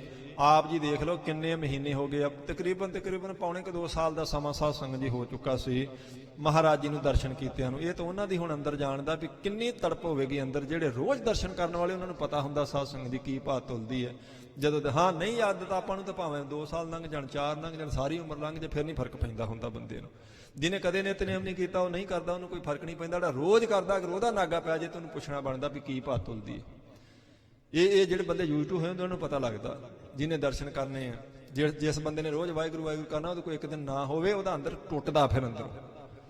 ਤੇ ਹੁਣ ਦੇਖ ਲਓ ਤੁਸੀਂ, ਇੰਨਾ ਸਮਾਂ ਹੋ ਗਿਆ ਪੰਜਵੇਂ ਪਾਤਸ਼ਾਹ ਜੀ ਦਰਸ਼ਨ ਨਹੀਂ ਕਰ ਸਕੇ, ਜਦੋਂ ਕਿ ਰੋਜ਼ ਦਰਸ਼ਨ ਕਰਦੇ ਸੀ ਮਹਾਰਾਜ ਜੀ ਦੇ, ਔਰ ਰੱਬ ਜਾਣ ਕੇ ਕਰਦੇ ਸੀ, ਪਰਮੇਸ਼ਰ ਸਮਝ ਕੇ। ਉਹ ਕਹਿੰਦੇ ਮਹਾਰਾਜ ਇੱਕ ਘੜੀ ਨਾ ਮਿਲਤੇ ਤਾਂ ਕਲਯੁਗ ਹੋਤਾ, ਇੱਕ ਘੜੀ ਨਹੀਂ ਸੀ ਮੈਂ ਆਪ ਜੀ ਦੇ ਦਰਸ਼ਨ ਕਰ ਸਕਦਾ ਤੇ ਮੇਰੇ ਲਈ ਕਲਯੁਗ ਹੀ ਵਰਤ ਜਾਂਦਾ ਸੀ। ਹੁਣ ਕਦ ਮਿਲਿਆ ਪ੍ਰਿਯ ਤੁਧ ਭਗਵੰਤ, ਇਹ ਭਗਵੰਤ ਸਰੂਪ ਮਹਾਰਾਜ ਪਿਤਾ ਸਤਿਗੁਰੂ ਜੀ, ਹੁਣ ਕਦੋਂ ਮਿਲਾਂਗਾ ਮੈਂ, ਕਦੋਂ ਆਪ ਜੀ ਕਿਰਪਾ ਕਰੋਗੇ, ਕਦੋਂ ਦਰਸ਼ਨ ਕਰ ਸਕਾਂਗਾ। ਮੋਹਿ ਰਹਿਣ ਨਾ ਵਿਹਾਵੈ ਨੀਂਦ ਨਾ ਆਵੈ, ਮਹਾਰਾਜ ਮੇਰੀ ਰਾਤ ਨਹੀਂ ਬੀਤਦੀ ਕਿਉਂਕਿ ਨੀਂਦ ਨਹੀਂ ਆਉਂਦੀ। ਇਹ ਸੱਚੀ ਗੱਲ ਹੈ ਸਾਧ ਸੰਗਤ ਜੀ, ਜਿਹਨੂੰ ਨੀਂਦ ਨਾ ਆਵੇ ਉਹਦੀ ਰਾਤ ਬਹੁਤ ਔਖੀ ਲੰਘਦੀ ਹੈ, ਤਾਰੇ ਗਿਣਦਿਆਂ ਬਤੀਤ ਹੋ ਜਾਂਦੀ। ਕਦੋਂ ਰਾਤ, ਜਿਹੜੇ ਬੰਦੇ ਨੂੰ ਕਿਸੇ ਕਾਰਨ ਕਰਕੇ ਵੀ ਨੀਂਦ ਨਹੀਂ ਨਾ ਜੀ ਆਉਂਦੀ ਰਾਤ, ਉਹਦੀ ਰਾਤ ਉਹਨੂੰ ਐਂ ਲੱਗਦਾ ਜਿਵੇਂ 1 ਸਾਲ ਲੰਮੀ ਹੋ ਗਈ ਹੁੰਦੀ। ਰਾਤ ਉਦੋਂ ਹੀ ਸੌਖੀ ਲੰਘਦੀ ਜਦੋਂ ਐਂ ਵਧੀਆ ਨੀਂਦ ਆ ਜਾਵੇ, ਫਿਰ ਤਾਂ ਪਤਾ ਨਹੀਂ ਲੱਗਦਾ ਕਿਹੜੇ ਵੇਲੇ ਰਾਤ ਲੰਘ ਗਈ ਹੈ। ਨਹੀਂ ਤਾਂ ਕੋਈ ਬੰਦਾ ਦੁਖੀ ਹੋਵੇ, ਪਰੇਸ਼ਾਨ ਹੋਵੇ, ਕੋਈ ਚਿੰਤਾ ਹੋਵੇ, ਨੀਂਦ ਨਾ ਆਵੇ, ਪਾਸੇ ਹੀ ਮਾਰੀ ਜਾਣੇ ਆ ਤੇ ਰਾਤ ਲੰਘਣ 'ਚ ਨਹੀਂ ਆਉਂਦੀ ਜੀ। ਮਹਾਰਾਜ ਕਹਿੰਦੇ ਨੇ ਸੱਚੇ ਪਾਤਸ਼ਾਹ ਜੀ ਮੇਰੀ ਰਾਤ ਨਹੀਂ ਲੰਘਦੀ, ਮੋਹਿ ਰਹਿਣ ਨਾ ਵਿਹਾਵੈ ਨੀਂਦ ਨਾ ਆਵੇ, ਕਿਉਂਕਿ ਨੀਂਦ ਨਹੀਂ ਆਉਂਦੀ ਸੱਚੇ ਪਾਤਸ਼ਾਹ ਤੁਹਾਡੇ ਦਰਸ਼ਨ ਕੀਤੇ ਤੋਂ ਬਿਨਾ। ਬਿਨ ਦੇਖੇ ਗੁਰ ਦਰਬਾਰੇ ਜੀਓ, ਮਹਾਰਾਜ ਆਪ ਜੀ ਦਾ ਦਰਬਾਰ ਤੱਕਿਆਂ ਨੂੰ ਕਿੰਨਾ ਚਿਰ ਹੋ ਗਿਆ ਤੇ ਆਪ ਜੀ ਦੇ ਦਰਸ਼ਨ, ਆਪ ਜੀ ਦੇ ਦਰਬਾਰ ਦੇ ਕੀਤਿਆਂ ਨੂੰ ਮੇਰੇ ਮਨ ਨੂੰ ਸ਼ਾਂਤੀ ਨਹੀਂ ਆਉਂਦੀ ਜੀ। ਹਾਂ ਕੋਲੀ ਜੀਓ ਕੋਲ ਕਮਾਈ, ਮਹਾਰਾਜ ਮੈਂ ਆਪਣੀ ਜਿੰਦ ਘੋਲ ਕਮਾਉਣਾ ਆਪ ਜੀ ਦੇ ਦਰਸ਼ਨਾਂ ਤੋਂ, ਮੈਂ ਮਨ ਕਰਕੇ ਤਨ ਕਰਕੇ ਸਦਕੇ ਜਾਂਦਾ ਹਾਂ। ਤੇ ਸੱਚੇ ਗੁਰ ਦਰਬਾਰੇ ਜੀਓ, ਇਹ ਸੱਚੇ ਗੁਰੂ ਸਾਹਿਬ ਜੀ ਆਪ ਜੀ ਦੇ ਪਾਵਨ ਪਵਿੱਤਰ ਦਰਬਾਰ ਤੋਂ, ਜਿਸ ਦਰਬਾਰ ਵਿੱਚ ਆਪ ਜੀ ਸੰਗਤਾਂ ਨੂੰ ਦਰਸ਼ਨ ਬਖਸ਼ਦੇ ਜੇ, ਮੈਂ ਉਸ ਦਰਬਾਰ ਤੋਂ ਉਹਨਾਂ ਦਰਸ਼ਨਾਂ ਤੋਂ ਸਦਕੇ ਜਾਣਾ, ਪਰ ਉਹ ਮੈਨੂੰ ਸਮਾਂ ਕਦੋਂ ਬਖਸ਼ੋਗੇ, ਕਦੋਂ ਮੈਂ ਦਰਸ਼ਨ ਕਰ ਸਕਾਂਗਾ ਆਪ ਜੀ ਦੇ। ਰਹਾਉ ਮਹਾਰਾਜ ਜੀ ਨੇ ਤੀਸਰੀ ਪੌੜੀ ਮਗਰ ਵੀ ਰਹਾਉ ਲਾ ਕੇ ਵਿਸ਼ਰਾਮ ਲਾਇਆ ਜੀ। ਕਹਿ ਸਿਖ ਕੋ ਨੀਕੇ ਸਮਝਾਇਓ, ਹੁਣ ਚਿੱਠੀ ਦੇ ਕੇ ਤੇ ਪੰਜਵੇਂ ਪਾਤਸ਼ਾਹ ਜੀ ਨੇ ਸਿੱਖ ਨੂੰ ਥੋੜੀ ਜਿਹੀ ਚੰਗੀ ਤਰ੍ਹਾਂ ਇਸ ਵਾਰ ਸਮਝਾਇਆ, ਤਕੀਦ ਕੀਤੀ, ਪੱਕੀ ਕੀਤੀ ਜੀ। ਅਬ ਕੇ ਜਾਹੋ ਗੁਰੂ ਜਿਸ ਥਾਇਓ, ਆਖਿਆ ਵੀ ਗੁਰਮੁਖਾ ਹੁਣ ਤੂੰ ਇਸ ਤਰੀਕੇ ਨਾਲ ਜਾਣਾ ਜਿੱਥੇ ਗੁਰੂ ਸਾਹਿਬ ਜੀ ਆਪ, ਜਦੋਂ ਦਰਬਾਰ ਲੱਗਾ ਹੋਵੇਗਾ, ਸੰਗਤ ਬੈਠੀ ਹੋਵੇਗੀ, ਹੁਣ ਤੂੰ ਇਹ ਤਰੀਕਾ ਵਰਤਣਾ, ਪ੍ਰਿਥੀ ਚੰਦ ਦੇ ਕਾਬੂ ਨਹੀਂ ਆਉਣਾ ਤੇ ਸਿੱਧਾ ਮਹਾਰਾਜ ਜੀ ਦੇ ਚਰਨਾਂ 'ਚ ਪਹੁੰਚਣਾ ਹੈ। ਮਿਲੋ ਨਾ ਪ੍ਰਤੀਏ ਕੋ ਤਹ ਜਾਏ, ਕਿਸੇ ਤਰ੍ਹਾਂ ਵੀ ਪ੍ਰਿਥੀ ਚੰਦ ਨੂੰ ਨਾ ਮਿਲ ਪਾਵੀਂ। ਹੁਣ ਖਿਆਲ ਰੱਖੀ, ਸਾਵਧਾਨਤਾ ਰੱਖੀ ਤੂੰ। ਜਬ ਗੁਰ ਸੰਗਤ ਬੈਠੇ ਆਏ, ਜਦੋਂ ਗੁਰੂ ਸਾਹਿਬ ਜੀ ਸੰਗਤ ਵਿੱਚ ਬੈਠੇ ਹੋਏ ਹੋਣਗੇ, ਤਤ ਤਹ ਤਬ ਹੈ ਅਚਾਨਕ ਜਾਬੋ ਪਾਸ, ਅਚਾਨਕ ਉਸ ਵੇਲੇ ਤੂੰ ਸੰਗਤ ਵਿੱਚ ਜਾਣਾ। ਜਦੋਂ ਸੰਗਤ ਵਿੱਚ ਇੱਕ ਵਾਰੀ ਤੂੰ ਵੜ ਗਿਆ ਤੇ ਫਿਰ ਪ੍ਰਿਥੀ ਚੰਦ ਦੇਖ ਵੀ ਲਵੇਗਾ, ਤੈਨੂੰ ਰੋਕ ਨਹੀਂ ਸਕਦਾ। ਇਸ ਕਰਕੇ ਤੂੰ ਅੰਮ੍ਰਿਤਸਰ 'ਚ ਉਦੋਂ ਪ੍ਰਵੇਸ਼ ਕਰਨਾ ਜਦੋਂ ਦੀਵਾਨ ਦਾ ਮਹਾਰਾਜ ਜੀ ਦਾ ਸਮਾਂ ਹੋਵੇ। ਕਰੋ ਸਮਰਪਣ ਇਹ ਅਰਦਾਸ, ਕਹਿੰਦੇ ਸਾਡੀ ਅਰਦਾਸ ਹੈ, ਸਾਡੇ ਦਿਲ ਦੀ ਇਹ ਵੇਦਨਾ ਹੈ ਮਹਾਰਾਜ ਦੇ ਦਰਬਾਰ 'ਚ ਪਹੁੰਚ ਕੇ ਜਿਵੇਂ ਕਿਵੇਂ ਵੀ ਇਹ ਮਹਾਰਾਜ ਜੀ ਨੂੰ ਸਮਰਪਣ ਕਰ ਦੇਣੀ ਚਿੱਠੀ ਸਾਡੀ। ਹਮ ਦੇਸ਼ ਤੇ ਬੰਧਨ ਕੋ ਕਰੀਏ ਤੇ ਸਾਡੇ ਵੱਲੋਂ ਮੱਥਾ ਵੀ ਟੇਕੀ, ਪਹਿਲਾਂ ਮੇਰੇ ਵੱਲੋਂ ਮੱਥਾ ਟੇਕੀ, ਫਿਰ ਆਪਣਾ ਮੱਥਾ ਟੇਕੀ, 2 ਵਾਰ ਮੱਥਾ ਟੇਕਣਾ ਤੇ ਗੁਰੂ ਰਾਮਦਾਸ ਸਾਹਿਬ ਜੀ ਨੂੰ। ਕਰ ਜੋਰ ਹੋ ਚਰਣਨ ਸਿਰ ਭਰੀਏ ਹੱਥ ਜੋੜ ਕੇ ਤੇ ਪਹਿਲਾਂ ਮੇਰੇ ਵੱਲੋਂ ਮਹਾਰਾਜ ਜੀ ਦੇ ਚਰਨਾਂ ਤੇ ਸਿਰ ਰੱਖਣਾ ਤੇ ਫਿਰ ਆਪਣਾ ਮੱਥਾ ਟੇਕਣਾ ਤੂੰ।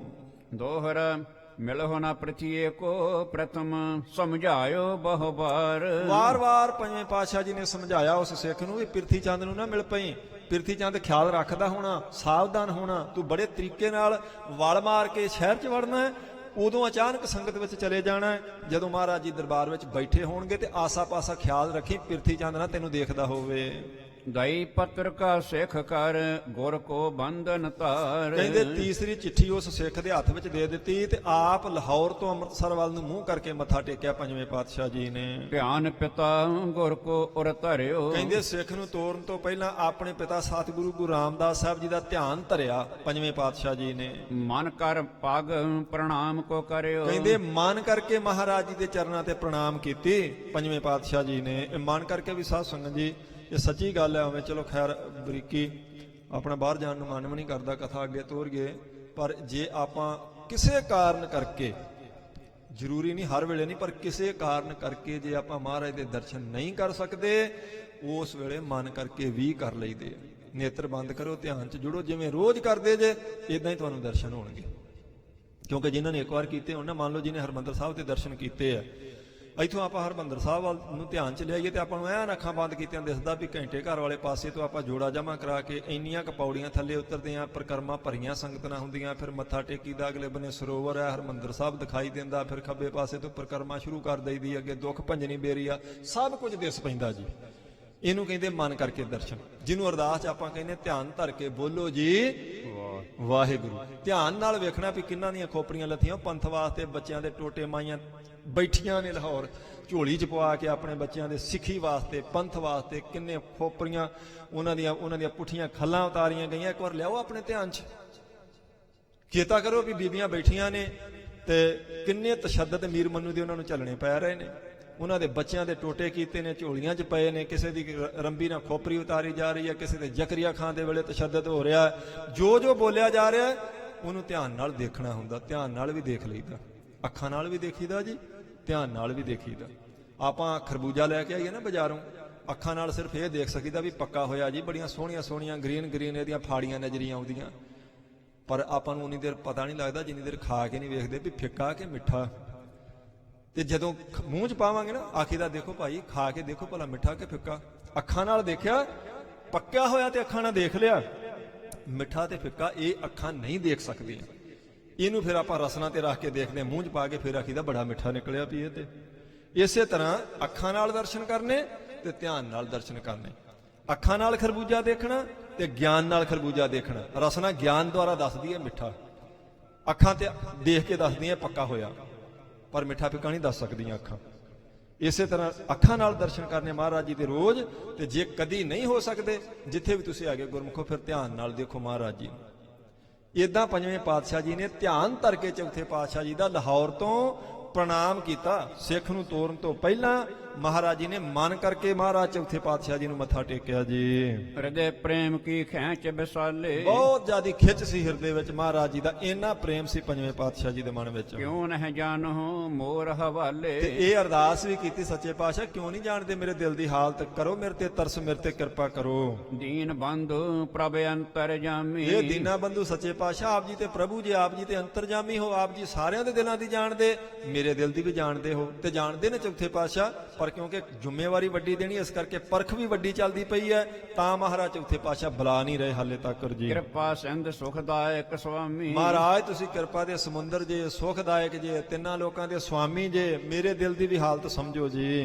ਦਿਨ ਮੈਂ ਖਾਣ ਪਾਣ ਨਹੀਂ ਭਾਵ। ਮਹਾਰਾਜ ਮੈਨੂੰ ਦਿਨੇ ਖਾਣਾ ਪੀਣਾ ਨਹੀਂ ਭਾਉਂਦਾ, ਭੁੱਖ ਮਰ ਗਈ ਹੈ, ਕੁਝ ਛਕਣ ਲਈ ਚਿੱਤ ਨਹੀਂ ਕਰਦਾ। ਨਿਸ ਮਹਿ ਪਰੇ ਨੀਂਦ ਨਹੀਂ ਆਵਤ। ਤੇ ਰਾਤ ਆਉਂਦੀ ਤੇ ਮਹਾਰਾਜ ਮੈਨੂੰ ਨੀਂਦ ਨਹੀਂ ਆਉਂਦੀ, ਆਪ ਜੀ ਦੇ ਦਰਸ਼ਨਾਂ ਤੋਂ ਬਿਨਾਂ, ਆਪ ਜੀ ਕਿਰਪਾ ਕਰੋ ਜੀ। ਲਖਿਓ ਨਲਾਇਕ ਮੋਹਿ ਭੁਲਾਏ। ਮਹਾਰਾਜ ਮੈਨੂੰ ਨਲਾਇਕ ਸਮਝ ਕੇ ਤੁਸੀਂ ਭੁਲਾ ਹੀ ਦਿੱਤਾ, ਕਿਰਪਾ ਕਰੋ ਮੇਰੇ ਤੇ ਮਹਾਰਾਜ ਜੀ। ਇਹ ਤਰਲੇ ਹੀ ਹੁੰਦੇ ਸਾਧ ਸੰਗਤ ਜੀ, ਜਿੰਨੇ ਅਰਦਾਸ 'ਚ ਆਪਾਂ ਵੱਧ ਤਰਲੇ ਰਹੀਏ, ਇਹ ਵੀ ਸੱਚੀ ਗੱਲ ਹੈ, ਉਨੀ ਮਹਾਰਾਜ ਤੱਕ ਛੇਤੀ ਪਹੁੰਚਦੀ ਹੈ। ਜਿੰਨਾ ਵੀ, ਕਿਉਂਕਿ ਗੁਰੂ ਸਾਹਿਬ ਦੇ ਵਜੇ ਕਹਿੰਦੇ ਗੋਹਜ ਗੱਲ ਜੀ ਕੀ ਕੀਚੈ ਸਤਿਗੁਰੂ ਪਾਸ ਤਾਂ ਸਰਬ ਸੁਖ ਪਾਈ ਹੈ। ਕਹਿੰਦੇ ਇਹ ਅਰਦਾਸ ਹੁੰਦੀ ਤਰਲਾ ਸੱਚ, ਫੂਕ ਹੀ ਹੁੰਦੀ ਹੈ ਅੰਦਰੋਂ ਜਿਹੜੀ ਨਿਕਲਦੀ ਹੈ। ਕਹਿੰਦੇ ਕੋਈ ਮਾਈ, 1 ਮਿੰਟ ਲਈ ਮੈਨੂੰ ਕੋਈ ਬਚਨ ਚੇਤੇ ਆ ਗਿਆ। ਕਹਿੰਦੇ ਕਿਸੇ ਮਾਤਾ ਨੇ ਅਰਦਾਸ ਕਰਾਉਣੀ ਸੀ ਬੱਚੇ ਵਾਸਤੇ, ਬੀਬੀ ਨੇ। ਉਹ ਕਿਸੇ ਮਹਾਂਪੁਰਸ਼ ਦੇ ਕੋਲੇ ਗਈ, ਚੰਗੇ ਸੀ ਮਹਾਤਮਾ। ਕਹਿਣ ਲੱਗੀ ਬਾਬਾ ਜੀ ਪੁੱਤਰ ਵਾਸਤੇ ਅਰਦਾਸ ਕਰਾਉਣੀ, ਮਹਾਰਾਜ ਦੇ ਚਰਨਾਂ 'ਚ ਅਰਦਾਸ ਕਰ ਦਿਓ। ਉਹ ਕਹਿੰਦੇ ਬੀਬੀ ਤੂੰ ਆਪੇ ਕਰ ਲਾ। ਕਹਿੰਦੀ ਨਹੀਂ ਜੀ, ਮੈਂ ਸੁਣਿਆ ਸੀ ਵੀ ਕਿਸੇ ਨੇਕ ਪੁਰਸ਼ ਤੋਂ ਕਰਵਾਈਏ ਤਾਂ ਗੁਰੂ ਸਾਹਿਬ ਉਹਨਾਂ ਦੀ ਮੋੜਦੇ ਨਹੀਂ। ਉਹ ਕਹਿੰਦੇ ਠੀਕ ਸੁਣਿਆ ਤੂੰ, ਚੱਲ ਆਪ ਅਰਦਾਸ ਕਰੀਏ ਪਰ ਤੂੰ ਮੇਰੇ ਨਾਲ ਖੜ।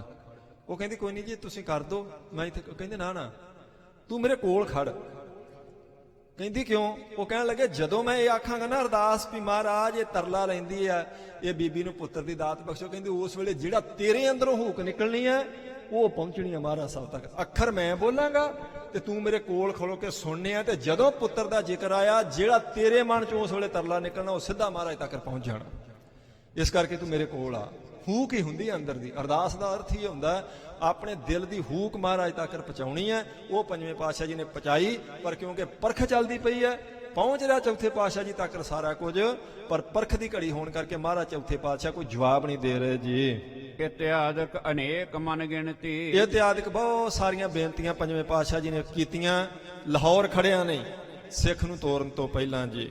ਅੰਤਰਗਤੀ ਕਰਤ ਚਿਤ ਬਿਨਤੀ, ਅੰਤਰਗਾਤੀ ਮਹਾਰਾਜ ਜੀ ਨੂੰ ਬੇਨਤੀਆਂ ਕਰ ਰਹੇ ਨੇ, ਅੰਤਰਾਤਮੇ ਚੌਥੇ ਪਾਤਸ਼ਾਹ ਜੀ ਨੂੰ ਬੇਨਤੀਆਂ ਕਰ ਰਹੇ ਲਾਹੌਰ ਵਿੱਚ ਖਲੋਤੇ ਹੋਏ। ਕਿਉਂਕਿ ਜੇ ਗੋਂਦਾ ਭਾਈ ਗੋਂਦਾ ਕਾਬਲ 'ਚ ਬੈਠਾ ਸਤਵੇਂ ਪਾਤਸ਼ਾਹ ਜੀ ਦੇ ਚਰਨ ਕੀਰਤਪੁਰ ਬੈਠਿਆਂ ਦੇ ਫੜ ਸਕਦਾ, ਤੇ ਲਾਹੌਰ ਤੇ ਅੰਮ੍ਰਿਤਸਰ ਤੇ ਫਿਰ ਵੀ ਪੈਂਡਾ ਕੋਈ ਇੰਨਾ ਨਹੀਂ ਹੈਗਾ। ਕਿਉਂਕਿ ਅਰਦਾਸ ਵਾਸਤੇ ਦੂਰੀ ਕੋਈ ਮਹਾਨਤਾ ਨਹੀਂ ਰੱਖਦੀ। ਇੱਥੇ ਬੈਠੇ ਵੀ ਆਪਾਂ ਹਰਮੰਦਰ ਸਾਹਿਬ 'ਚ ਅਰਦਾਸ ਆਪਣੀ ਰੋਜ਼ ਪਹੁੰਚਾ ਸਕਦੇ ਹਾਂ। ਬਸ ਆਉਂਦਾ ਹੋਣਾ ਚਾਹੀਦਾ ਤਰੀਕਾ ਵੀ ਕਿਵੇਂ ਜਾਵੇਗੀ ਅਰਦਾਸ ਮੇਰੀ। ਤਰਲਾ ਲੈਣਾ ਆਉਂਦਾ ਹੋਵੇ, ਕਿਉਂਕਿ ਮੰਗਣ ਦਾ ਵੀ ਇੱਕ ਢੰਗ ਹੁੰਦਾ ਸਾਧ ਸੰਗਤ ਜੀ, ਇੱਕ ਤਰੀਕੇ ਨਾਲ ਹੀ ਮੰਗਿਆ ਜਾਂਦਾ ਔਰ ਇੱਕ ਸਮਾਂ ਵੀ ਹੁੰਦਾ। ਕਦੀ ਫਿਰ ਆਪਾਂ ਵਿਚਾਰਾਂਗੇ ਇਹ ਗੱਲ ਜੀ। ਸਤਿਗੁਰ ਜਾਣਹਿ ਔਰ ਕੋ ਪ੍ਰੇਮ, ਮਹਾਰਾਜ ਸੱਚੇ ਪਾਤਸ਼ਾਹ ਜੀ ਤੁਸੀਂ ਤਾਂ ਸਾਰਿਆਂ ਦੇ ਹਿਰਦੇ ਦਾ ਪ੍ਰੇਮ ਜਾਣਦੇ ਹੋ।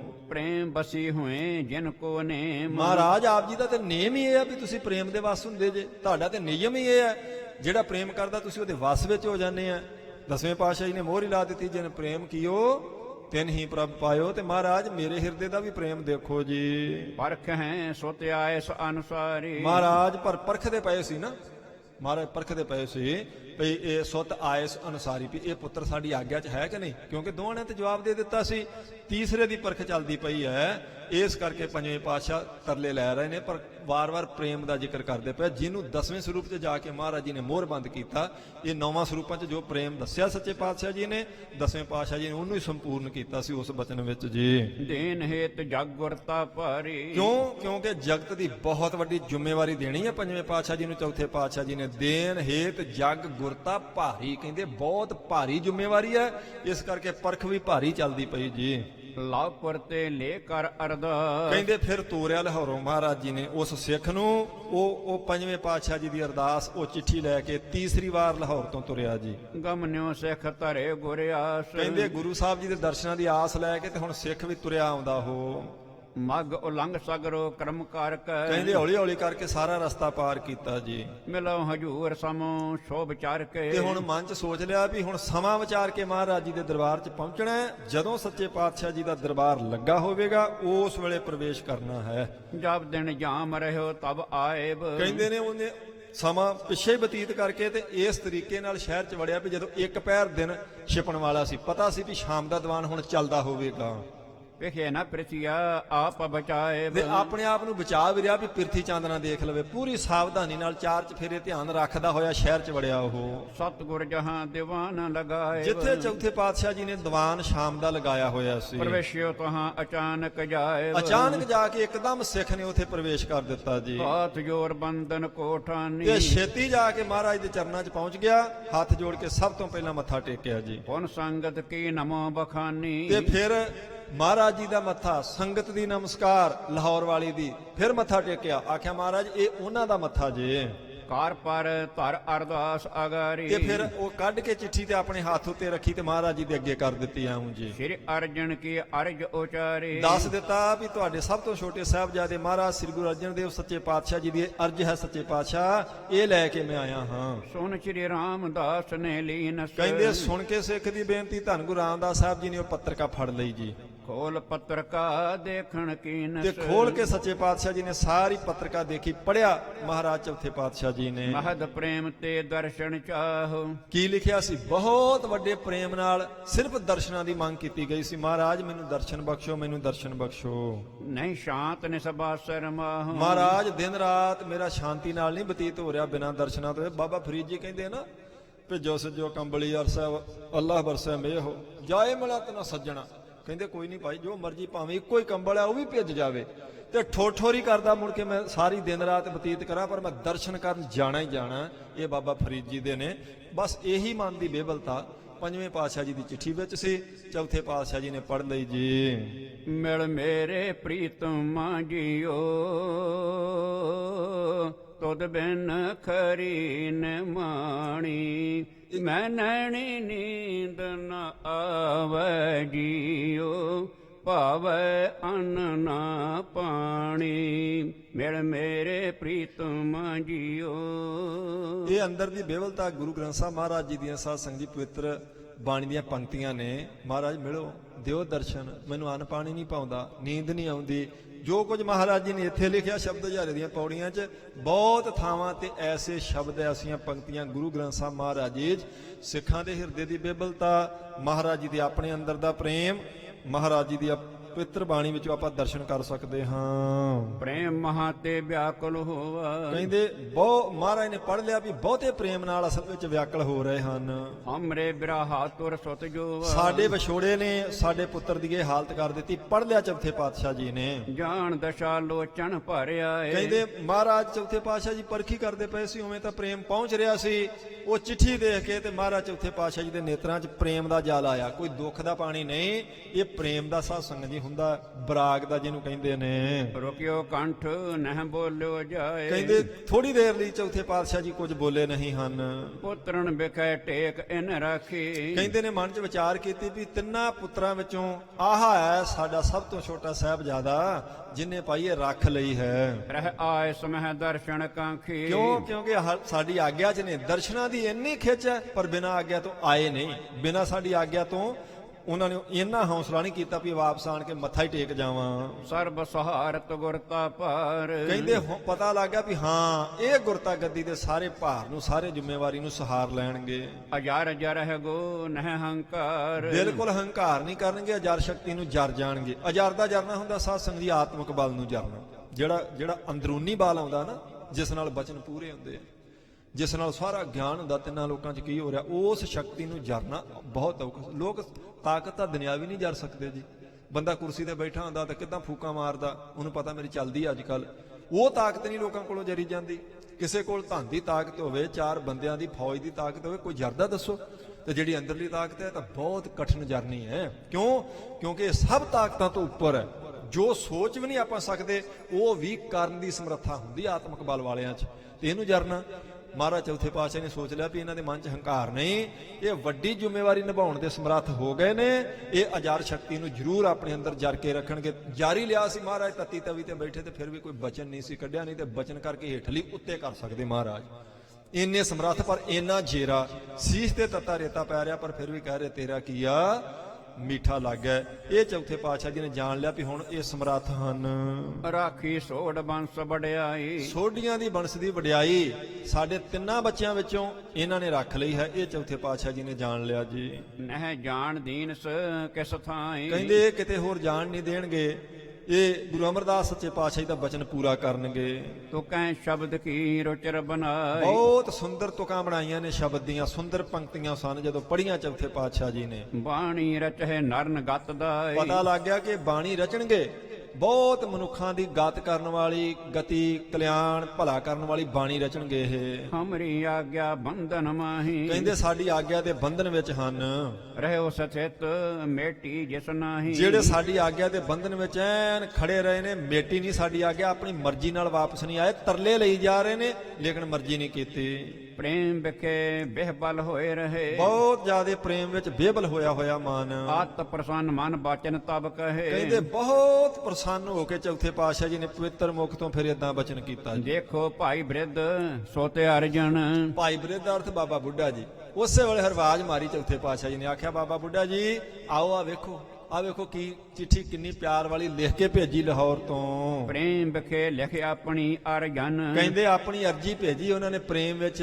ਆ ਦੇਖੋ ਬਾਬਾ ਬੁੱਢਾ ਜੀ ਆਣ ਕੇ ਉੱਠ ਕੇ ਦੇਖੋ। ਪਠੀ ਇਹਾਂ ਸੋ ਪਠੀ ਬਣਾਏ ਕਹਿੰਦੇ ਨੇ ਆ ਜਿਹੜੀ ਇੱਥੇ ਭੇਜੀ ਆ ਅਸੀਂ ਪੜ੍ਹ ਕੇ ਦੇਖੀ ਆ ਬਾਬਾ ਬੁੱਢਾ ਜੀ, ਤੁਸੀਂ ਵੀ ਪੜ੍ਹ ਕੇ ਦੇਖੋ। ਤੁਕਾਂ ਸ਼ਬਦ ਕੀ ਸੁੰਦਰ ਭਾਏ ਬਹੁਤ ਸੁੰਦਰ ਸ਼ਬਦ ਦੀਆਂ ਪੰਕਤੀਆਂ ਲਿਖੀਆਂ ਹਨ, ਉਚਾਰੀਆਂ ਹਨ। ਕਿਰ ਹੋਇਓ ਲਾਉਪੁਰੀ ਪਠਾਇਓ ਕਿਉਂਕਿ ਲੰਮਾ ਸਮਾਂ ਹੋ ਗਿਆ ਉਹਨਾਂ ਨੂੰ ਲਾਹੌਰ ਭੇਜਿਆ ਹੋਇਆ ਅਸੀਂ। ਲਈ ਨ ਹਮ ਸੁਧ ਚਿਤ ਅਕੁਲਾਇਓ ਕਹਿੰਦੇ ਅਸੀਂ ਖਬਰ ਨਹੀਂ ਲਈ, ਆਗਿਆ ਨਹੀਂ ਦਿੱਤੀ ਆਉਣ ਦੀ, ਇਸ ਕਰਕੇ ਉਹਨਾਂ ਦਾ ਚਿੱਤ ਵਿਆਕਲ ਹੋਇਆ ਹੈ। ਅਬ ਤਹ ਤੁਮਰੋ ਪਹੁੰਚਨ ਬਨੈ ਤੇ ਹੁਣ ਕਹਿੰਦੇ ਨੇ ਬਾਬਾ ਬੁੱਢਾ ਜੀ ਤੁਹਾਡਾ ਜਾਣਾ ਬਣਦਾ ਲਾਹੌਰ, ਜਾਓ ਲੈ ਕੇ ਆਓ ਉਹਨਾਂ ਨੂੰ ਉਥੋਂ। ਆਨੁ ਤਨਹਿ ਪ੍ਰੇਮ ਮਨ ਸਨੈ ਜਿਨ੍ਹਾਂ ਦਾ ਮਨ ਪ੍ਰੇਮ ਵਿੱਚ ਭਿੱਜਾ ਪਿਆ, ਬਾਬਾ ਬੁੱਢਾ ਜੀ ਆਪ ਜਾ ਕੇ ਲੈ ਕੇ ਆਓ ਸਾਡੇ ਛੋਟੇ ਸਾਹਿਬਜ਼ਾਦੇ ਨੂੰ। ਸੁਣ ਸਤਿਗੁਰ ਤੇ ਤਾ ਬਿਰਧ ਭਾਈ ਕਹਿੰਦੇ ਸੁਣ ਕੇ ਮਹਾਰਾਜ ਜੀ ਤੋਂ ਬਾਬਾ ਬੁੱਢਾ ਜੀ ਉੱਠ ਕੇ ਆ ਗਏ, ਹੱਥ ਜੋੜੇ, ਏਦਾਂ ਕਹਿਣ ਲੱਗੇ ਬਾਬਾ ਬੁੱਢਾ ਜੀ। ਸ੍ਰੀ ਅਰਜਨ ਕੀ ਬਹੁ ਵਡਿਆਈ ਬਹੁਤ ਵਡਿਆਈ ਕੀਤੀ ਚੌਥੇ ਪਾਤਸ਼ਾਹ ਜੀ ਦੇ ਸਾਹਮਣੇ ਬਾਬਾ ਬੁੱਢਾ ਜੀ ਨੇ ਗੁਰੂ ਅਰਜਨ ਦੇਵ ਮਹਾਰਾਜ ਜੀ ਦੀ। ਲਗਿਓ ਸਰਾਹਨ ਸ਼ੀਲ ਬਸਾਲਾ ਕਿਉਂਕਿ ਗੁਰੂ ਸਾਹਿਬ ਜੀ ਦਾ ਰੁਖ ਦੇਖ ਕੇ ਜਿਹੜੇ ਵੱਡੇ ਪੁਰਸ਼ ਹੁੰਦੇ ਨਾ ਜੀ, ਮਹਾਰਾਜ ਜੀ ਦਾ ਰੁਖ ਦੇਖ ਕੇ ਬਚਨ ਕਰਦੇ ਆ।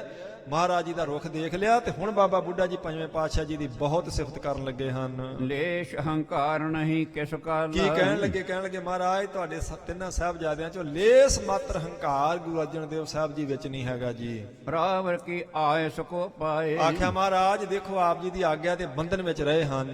ਹੋਤ ਪ੍ਰਾਤ ਕੇ ਲਾਪੁਰ ਤੇ ਜਾਏ ਮਹਾਰਾਜ ਹੁਣ ਤੁਸੀਂ ਹੁਕਮ ਕਰਤਾ ਸਵੇਰੇ ਹੀ ਮੈਂ ਜਾਵਾਂਗਾ ਉਹਨਾਂ ਨੂੰ ਲੈਣ ਵਾਸਤੇ ਲਾਹੌਰ। ਮੈਂ ਆਨਹੁ ਗੋ ਅੰਮ੍ਰਿਤਸਰ ਮੈਂ ਲੈ ਕੇ ਆਵਾਂਗਾ ਮਹਾਰਾਜ ਜੀ ਉਹਨਾਂ ਨੂੰ ਅੰਮ੍ਰਿਤਸਰ ਵਿੱਚ, ਤੁਹਾਡੀ ਆਗਿਆ ਹੋ ਗਈ ਤੇ ਹੁਣ ਮੈਂ ਕੱਲ ਸਵੇਰੇ ਚਲਿਆ ਜਾਵਾਂਗਾ। ਜਿਨ ਕੇ ਅਤੀ ਲਾਲਸਾ ਔਰ ਮੈਂ ਮਹਾਰਾਜ ਜਿਨ੍ਹਾਂ ਦੇ ਮਨ ਵਿੱਚ ਦਰਸ਼ਨਾਂ ਦੀ ਇੰਨੀ ਲਾਲਸਾ, ਮੈਂ ਉਹਨਾਂ ਨੂੰ ਲਿਆਵਾਂਗਾ ਉਹ ਆਪ ਜੀ ਦੇ ਦਰਸ਼ਨ ਕਰ ਲੈਣ। ਇਮ ਕਹਿ ਸੁਣ ਕੇ ਨਿਸਾ ਬਤਾਈ ਇਉਂ ਕਹਿ ਸੁਣ ਕੇ ਦੀਵਾਨਾਂ ਦੀ ਸਮਾਪਤੀ ਕੀਤੀ, ਉਹ ਰਾਤ ਬਤੀਤ ਕੀਤੀ ਜੀ। ਚਲਤ ਭਇਓ ਮਗ ਬੁੱਢਾ ਭਾਈ ਅੰਮ੍ਰਿਤ ਵੇਲਾ ਹੀ ਹੋਇਆ ਅਗਲੇ ਦਿਨ ਦਾ ਤੇ ਬਾਬਾ ਬੁੱਢਾ ਜੀ ਚੱਲ ਪਏ ਲਾਹੌਰ ਨੂੰ ਧੰਨ ਗੁਰੂ ਅਰਜਨ ਦੇਵ ਮਹਾਰਾਜ ਜੀ ਨੂੰ ਲੈਣ ਵਾਸਤੇ। ਏਕ ਨਿਸਾ ਬਸ ਕੇ ਪੁਰ ਗਇਓ ਕਹਿੰਦੇ ਨੇ ਇੱਕ ਰਾਤ ਰਸਤੇ 'ਚ ਵਸ ਕੇ ਤੇ ਲਾਹੌਰ ਪਹੁੰਚ ਗਏ ਜੀ। ਧਰਮਸਾਲ ਮਹਿ ਪ੍ਰਾਪਤ ਭਇਓ ਤੇ ਉਹ ਚਲੇ ਗਏ ਧਰਮਸ਼ਾਲਾ ਵਿੱਚ ਜਿੱਥੇ ਚੌਥੇ ਪਾਤਸ਼ਾਹ ਦਾ ਅਵਤਾਰ ਹੋਇਆ ਸੀ ਤੇ ਪੰਜਵੇਂ ਪਾਤਸ਼ਾਹ ਜੀ ਇਸ ਵੇਲੇ ਸੁਭਾਏਮਾਨ ਹਨ। ਦੇਖ ਇਸੇ ਸਿੱਖ ਜੋ ਸਮਦਾਈ ਕਹਿੰਦੇ ਬਾਬਾ ਬੁੱਢਾ ਜੀ ਤੁਰੇ ਆਉਂਦੇ ਸਨ ਤੇ ਪੰਜਵੇਂ ਪਾਤਸ਼ਾਹ ਜੀ ਕੋਲ ਬਹੁਤ ਸਾਰੀ ਸੰਗਤ ਬੈਠੀ ਸੀ। ਮਹਾਰਾਜ ਪੰਜਵੇਂ ਪਾਤਸ਼ਾਹ ਜੀ ਨੇ ਤੇ ਸੰਗਤ ਨੇ ਜਦੋਂ ਵੇਖਿਆ ਕਿ ਬਾਬਾ ਬੁੱਢਾ ਜੀ ਚੱਲੇ ਆਉਂਦੇ ਹਨ, ਸ੍ਰੀ ਅਰਜਨ ਜੁਤ ਉਠ ਅਗਵਾਈ ਮਹਾਰਾਜ ਦੇ ਸਮੇਤ ਸਾਰੀਆਂ ਸੰਗਤਾਂ ਉੱਠ ਕੇ ਖੜੀਆਂ ਹੋ ਗਈਆਂ ਬਾਬਾ ਬੁੱਢਾ ਜੀ ਨੂੰ ਆਉਂਦਿਆਂ ਦੇਖ ਕੇ। ਬੰਧਨ ਕਰੀ ਪ੍ਰਸ ਪਰ ਮਿਲੇ ਪਰਸਪਰ ਦਾ ਅਰਥ ਹੁੰਦਾ ਦੋਨਾਂ ਪਾਸਿਆਂ ਤੋਂ। ਬਾਬਾ ਬੁੱਢਾ ਜੀ ਨੇ ਪੰਜਵੇਂ ਪਾਤਸ਼ਾਹ ਜੀ ਨੂੰ ਬੰਦਨਾ ਕੀਤੀ, ਪੰਜਵੇਂ ਪਾਤਸ਼ਾਹ ਜੀ ਨੇ ਬਾਬਾ ਬੁੱਢਾ ਜੀ ਨੂੰ ਬੰਦਨਾ ਕੀਤੀ, ਏਦਾਂ ਹੀ ਸੰਗਤਾਂ ਨੇ ਕੀਤੀ।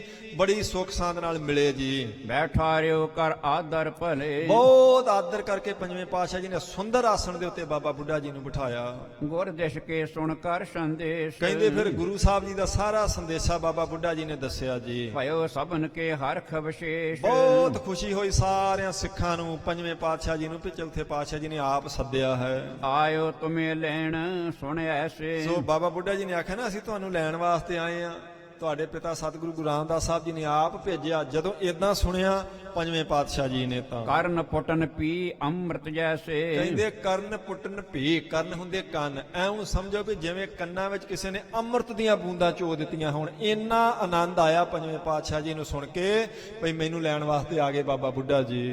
ਭਇਓ ਆਨੰਦ ਸੋ ਵਰਨੈ ਕੌਣ ਕਹਿੰਦੇ ਕੌਣ ਦੱਸ ਸਕਦਾ ਉਸ ਆਨੰਦ ਨੂੰ, ਜਿੰਨਾ ਆਨੰਦ ਉਸ ਵੇਲੇ ਪੰਜਵੇਂ ਪਾਤਸ਼ਾਹ ਜੀ ਨੂੰ ਆਇਆ ਉਹਨੂੰ ਅੱਖਰ ਨਹੀਂ ਦੱਸ ਸਕਦੇ ਜੀ। ਲਹਿਓ ਕਲਪ ਤਰ ਮਾਨੋ ਪਾਉਨ ਐਉਂ ਸਮਝ ਲਓ ਵੀ ਜਿਵੇਂ ਕਿਸੇ ਗਰੀਬ ਦੇ ਵਿਹੜੇ ਵਿੱਚ ਕਲਪ ਬ੍ਰਿਸ਼ ਉੱਗ ਖਲੋਤਾ ਹੋਵੇ। ਕਲਪਤਾਰ ਉਹਨੂੰ ਕਹਿੰਦੇ, ਉਹ ਇੱਕ ਬ੍ਰਿਸ਼ ਹੁੰਦਾ ਸਾਧ ਸੰਗਤ ਜੀ, ਦਰਖਤ ਦਾ ਜਿਹਦੇ ਥੱਲੇ ਖੜ ਕੇ ਜੋ ਮੰਗੀਏ ਉਹ ਮਿਲ ਜਾਂਦਾ। ਤੇ ਹੁਣ ਗਰੀਬ ਆਦਮੀ ਦੇ ਘਰੇ ਉਹ ਉੱਗ ਖਲੋਵੇ ਤਾਂ ਕਿੰਨਾ ਕੁ ਖੁਸ਼ ਹੋਵੇਗਾ ਵੀ ਹੁਣ ਜੋ ਮੰਗਾਂਗੇ ਮਿਲੀ ਜਾਵੇਗਾ।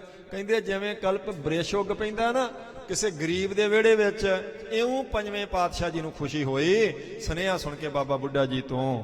ਸਿੱਖ ਸੋ ਬਸ ਕਰ ਨਿਸਾ ਬਤਾਈ, ਕਹਿੰਦੇ ਉਹ ਰਾਤ ਬਤੀਤ ਕੀਤੀ ਸਾਰਿਆਂ ਨੇ ਸੌਂ ਕੇ ਸੁੱਖ ਨਾਲ ਜੀ। ਹੁਣ ਸਹਾਰੀ ਮਲ ਮਿਲੇ ਸੋ ਜਾਏ, ਤੇ ਫਿਰ ਅਗਲੇ ਦਿਨ ਮਹਾਰਾਜ ਪੰਜਵੇਂ ਪਾਤਸ਼ਾਹ ਸੰਹਾਰੀ ਮੱਲ ਜੀ ਨੂੰ ਮਿਲਣ ਵਾਸਤੇ ਗਏ। ਅਪਰਬੰਧ ਗਣ ਸਭ ਸੋ ਮਿਲੇ, ਫਿਰ ਬਾਕੀ ਸਾਰੇ ਸੰਬੰਧੀਆਂ ਨੂੰ ਇਕੱਠੇ ਕਰਕੇ ਮਿਲੇ, ਦੱਸਿਆ ਕਿ ਅਸੀਂ ਚੱਲੇ ਅੰਮ੍ਰਿਤਸਰ ਨੂੰ, ਬੁਲਾ ਲਿਆ ਸਾਨੂੰ ਮਹਾਰਾਜ ਜੀ ਨੇ। ਗੁਰਮੁਖ ਸਿੱਖ ਪ੍ਰੇਮ ਕਰ ਭਲੇ, ਕਹਿੰਦੇ ਜਿਹੜੇ ਗੁਰਮੁਖ ਸਿੱਖ ਸਨ ਬਹੁਤ ਪ੍ਰੇਮ ਕੀਤਾ ਪੰਜਵੇਂ ਪਾਤਸ਼ਾਹ ਜੀ ਨਾਲ। ਜਾਣ ਦੀ ਖੁਸ਼ੀ ਵੀ ਹੈ ਸਾਰਿਆਂ ਨੂੰ ਵੀ ਚਲੋ ਮਹਾਰਾਜ ਜੀ ਹੁਣ ਜਾ ਕੇ ਦਰਸ਼ਨ ਕਰਨਗੇ, ਥੋੜਾ ਜਿਹਾ ਉਦਾਸੀ ਵੀ ਹੈ ਵੀ ਹੁਣ ਪੰਜਵੇਂ ਪਾਤਸ਼ਾਹ ਜੀ ਚਲੇ ਜਾਣਗੇ ਲਾਹੌਰ ਤੋਂ। ਗੁਰ ਸੁਤ ਸੋ ਮਿਲ ਮਿਲ ਕਰ ਨਮੋ, ਕਹਿੰਦੇ ਸਾਰਿਆਂ ਨੇ ਪੰਜਵੇਂ ਪਾਤਸ਼ਾਹ ਜੀ ਨੂੰ ਮਿਲ ਮਿਲ ਕੇ ਨਮਸਕਾਰ ਕੀਤੀ ਜੀ। ਵਿਚਰਨ ਤੇ ਸੰਕਟ ਤੇ ਸਮ, ਕਹਿੰਦੇ ਵਿਛੜਨ ਦਾ ਬਹੁਤ ਸੰਕਟ ਵਾਲਾ ਸਮਾਂ ਸੀ ਲਾਹੌਰ ਦੀਆਂ ਸੰਗਤਾਂ ਵਾਸਤੇ, ਪਰ ਫਿਰ ਵੀ ਖੁਸ਼ ਹੋ ਕੇ ਸੰਗਤਾਂ ਨੇ ਪੰਜਵੇਂ ਪਾਤਸ਼ਾਹ ਜੀ ਨੂੰ ਵਿਦਾ ਕੀਤਾ। ਸ਼੍ਰੀ ਅਰਜਨ ਪਿਖ ਸੰਗਤ ਸਾਰੇ, ਕਹਿੰਦੇ ਸਾਰੀ ਸੰਗਤ ਇਕੱਠੀ ਹੋਈ ਜਿਸ ਵੇਲੇ ਗੁਰੂ ਅਰਜਨ ਦੇਵ ਸਾਹਿਬ ਜੀ ਨੇ ਤੁਰਨਾ ਸੀ। ਧੀਰ ਦਈ ਕੀ ਜਹ ਸੁਖ ਭਾਰੇ, ਕਹਿੰਦੇ ਬਹੁਤ ਵੱਡੀ ਭੀੜ ਸੀ ਤੇ ਸਤਿਗੁਰੂ ਜੀ ਨੇ ਧੀਰਜ ਦਿੱਤਾ, ਸਾਰੀ ਸੰਗਤ ਨੂੰ ਆਖਿਆ ਭਈ ਕੋਈ ਨਹੀਂ ਅਸੀਂ ਜਾ ਕੇ ਦਰਸ਼ਨ ਕਰਨੇ ਆ ਗੁਰਮਖੋ, ਗੁਰੂ ਸਾਹਿਬ ਜੀ ਤੁਹਾਨੂੰ ਵੀ ਸਾਰਿਆਂ ਨੂੰ ਸੁਖ ਬਖਸ਼ਣ। ਸੁਧਾ ਸਰੋਵਰ ਮੇਲੇ ਆਵੋ, ਇਹ ਵੀ ਆਖਿਆ ਵੀ ਜੋੜ ਮੇਲੇ ਤੇ ਤੁਸੀਂ ਅੰਮ੍ਰਿਤਸਰ ਆਇਆ ਕਰੋ ਸਾਰੀਆਂ ਲਾਹੌਰ ਦੀਆਂ ਸੰਗਤਾਂ। ਮਿਲੋ ਗੁਰੂ ਦਰਸੋ ਹਰ ਖਾਵੋ, ਜੋੜ ਮੇਲੇ ਤੇ ਸਭ ਇਲਾਕੇ ਦੀਆਂ ਸੰਗਤਾਂ ਨੂੰ ਨਾਲ ਲਿਆਇਆ ਕਰੋ, ਮਹਾਰਾਜ ਦੇ ਦਰਸ਼ਨ ਕਰਿਆ ਕਰੋ ਤੇ ਫਿਰ ਤੁਹਾਡਾ ਵੀ ਭਲਾ, ਕਿਉਂਕਿ ਜੋੜ ਮੇਲਾ 2 ਵਾਰੀ ਲੱਗਦਾ ਸੀ, ਵਿਸਾਖੀ ਦਾ ਤੇ ਦੀਵਾਲੀ ਦਾ ਵਿਸ਼ੇਸ਼ ਕਰਕੇ, ਤੇ ਬਾਕੀ ਦਿਨ ਜਿਹੜੇ ਪੁਰਬ ਕੋਈ ਆ ਜਾਂਦਾ। ਆਖਿਆ ਜਦੋਂ ਕੋਈ ਪੁਰਬ ਦਾ ਦਿਨ ਹੁੰਦਾ ਤੁਸੀਂ ਸਾਰੀਆਂ ਸੰਗਤਾਂ ਨੇ ਅੰਮ੍ਰਿਤਸਰ ਆਣ ਕੇ ਮਹਾਰਾਜ ਦੇ ਦਰਸ਼ਨ ਕਰਨੇ ਹਨ। ਭਏ ਸਖਟ ਆਰੂੜ ਤੁਰੰਤੇ, ਸਖਟ ਗੱਡੇ ਨੂੰ ਕਹਿੰਦੇ ਨੇ, ਗੱਡੇ ਉੱਤੇ ਅਸਵਾਰ ਹੋ ਗਏ ਜੀ ਉਸੇ ਵੇਲੇ। ਜੁਤੇ ਬਿਰਖ ਬਹ ਭਾਰੀ ਬਲਵੰਤ, ਕਹਿੰਦੇ ਜਿਹੜੇ ਬਲਦ ਜੁੱਤੇ ਸਨ ਨਾ ਬਾਬਾ ਬੁੱਢਾ ਜੀ ਨੇ, ਚੰਗੇ ਚੰਚਲ ਤਕੜੇ ਬਲ ਵਾਲੇ ਜੁੱਤੇ ਸਨ ਜੀ।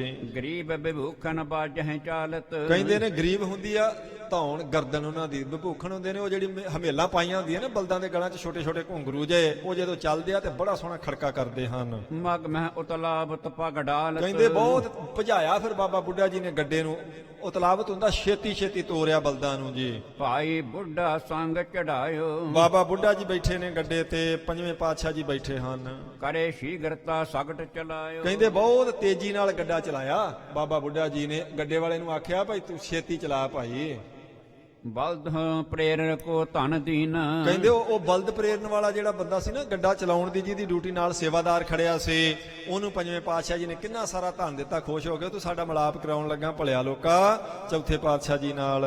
ਗਮਨੇ ਮਾਰਗ ਕੋ ਸੁਖ ਕੀਨ, ਕਹਿੰਦੇ ਚੱਲ ਪਏ ਨੇ ਅੰਮ੍ਰਿਤਸਰ ਦੇ ਰਸਤੇ ਤੇ, ਬਹੁਤ ਸੁਖ ਹੋ ਰਿਹਾ ਪੰਜਵੇਂ ਪਾਤਸ਼ਾਹ ਜੀ ਦੇ ਮਨ ਨੂੰ। ਤ੍ਰਿਪਤਾਏ ਦੋਏ ਬ੍ਰਖ ਆਹਾਰ, ਕਿਉਂ ਬ੍ਰਿਖ ਬੰਦੇ ਸਾਧ ਸੰਗਤ ਜੀ ਬਲਦ, ਕਹਿੰਦੇ ਦੋਨਾਂ ਬਲਦਾਂ ਨੂੰ ਬਾਬਾ ਬੁੱਢਾ ਜੀ ਨੇ ਸਵੇਰੇ ਹੀ ਰਜਾ ਲਿਆ ਸੀ, ਘਾਹ ਪੱਠਾ ਪਾਣੀ ਆਦਿਕ ਦੇ ਦਿੱਤਾ ਸੀ। ਚਲੇ ਜਾਹੇ ਨਹਿ ਲਗੇ ਅਵਾਰ, ਇਸ ਕਰਕੇ ਕਿ ਜਾਂਦਿਆਂ ਨਹੀਂ ਰਾਤ ਬਤੀਤ ਕਰਨੀ, ਛੇਤੀ ਪਹੁੰਚ ਜਾਈਏ ਅੰਮ੍ਰਿਤਸਰ। ਤੀਨ ਜਾਮ ਮੈਂ ਪਹੁੰਚੇ ਜਾਏ, ਕਹਿੰਦੇ 3 ਪਹਿਰਾਂ 'ਚ ਪਹੁੰਚ ਗਏ ਜੀ ਲਾਹੌਰ ਤੋਂ। ਬਾਬਾ ਬੁੱਢਾ ਜੀ ਪੰਜਵੇਂ ਪਾਤਸ਼ਾਹ ਜੀ ਨੂੰ ਲੈ ਕੇ 3 ਪਹਿਰਾਂ ਵਿੱਚ, ਭਾਵ 9 ਘੰਟਿਆਂ ਵਿੱਚ ਆ ਗਏ ਅੰਮ੍ਰਿਤਸਰ।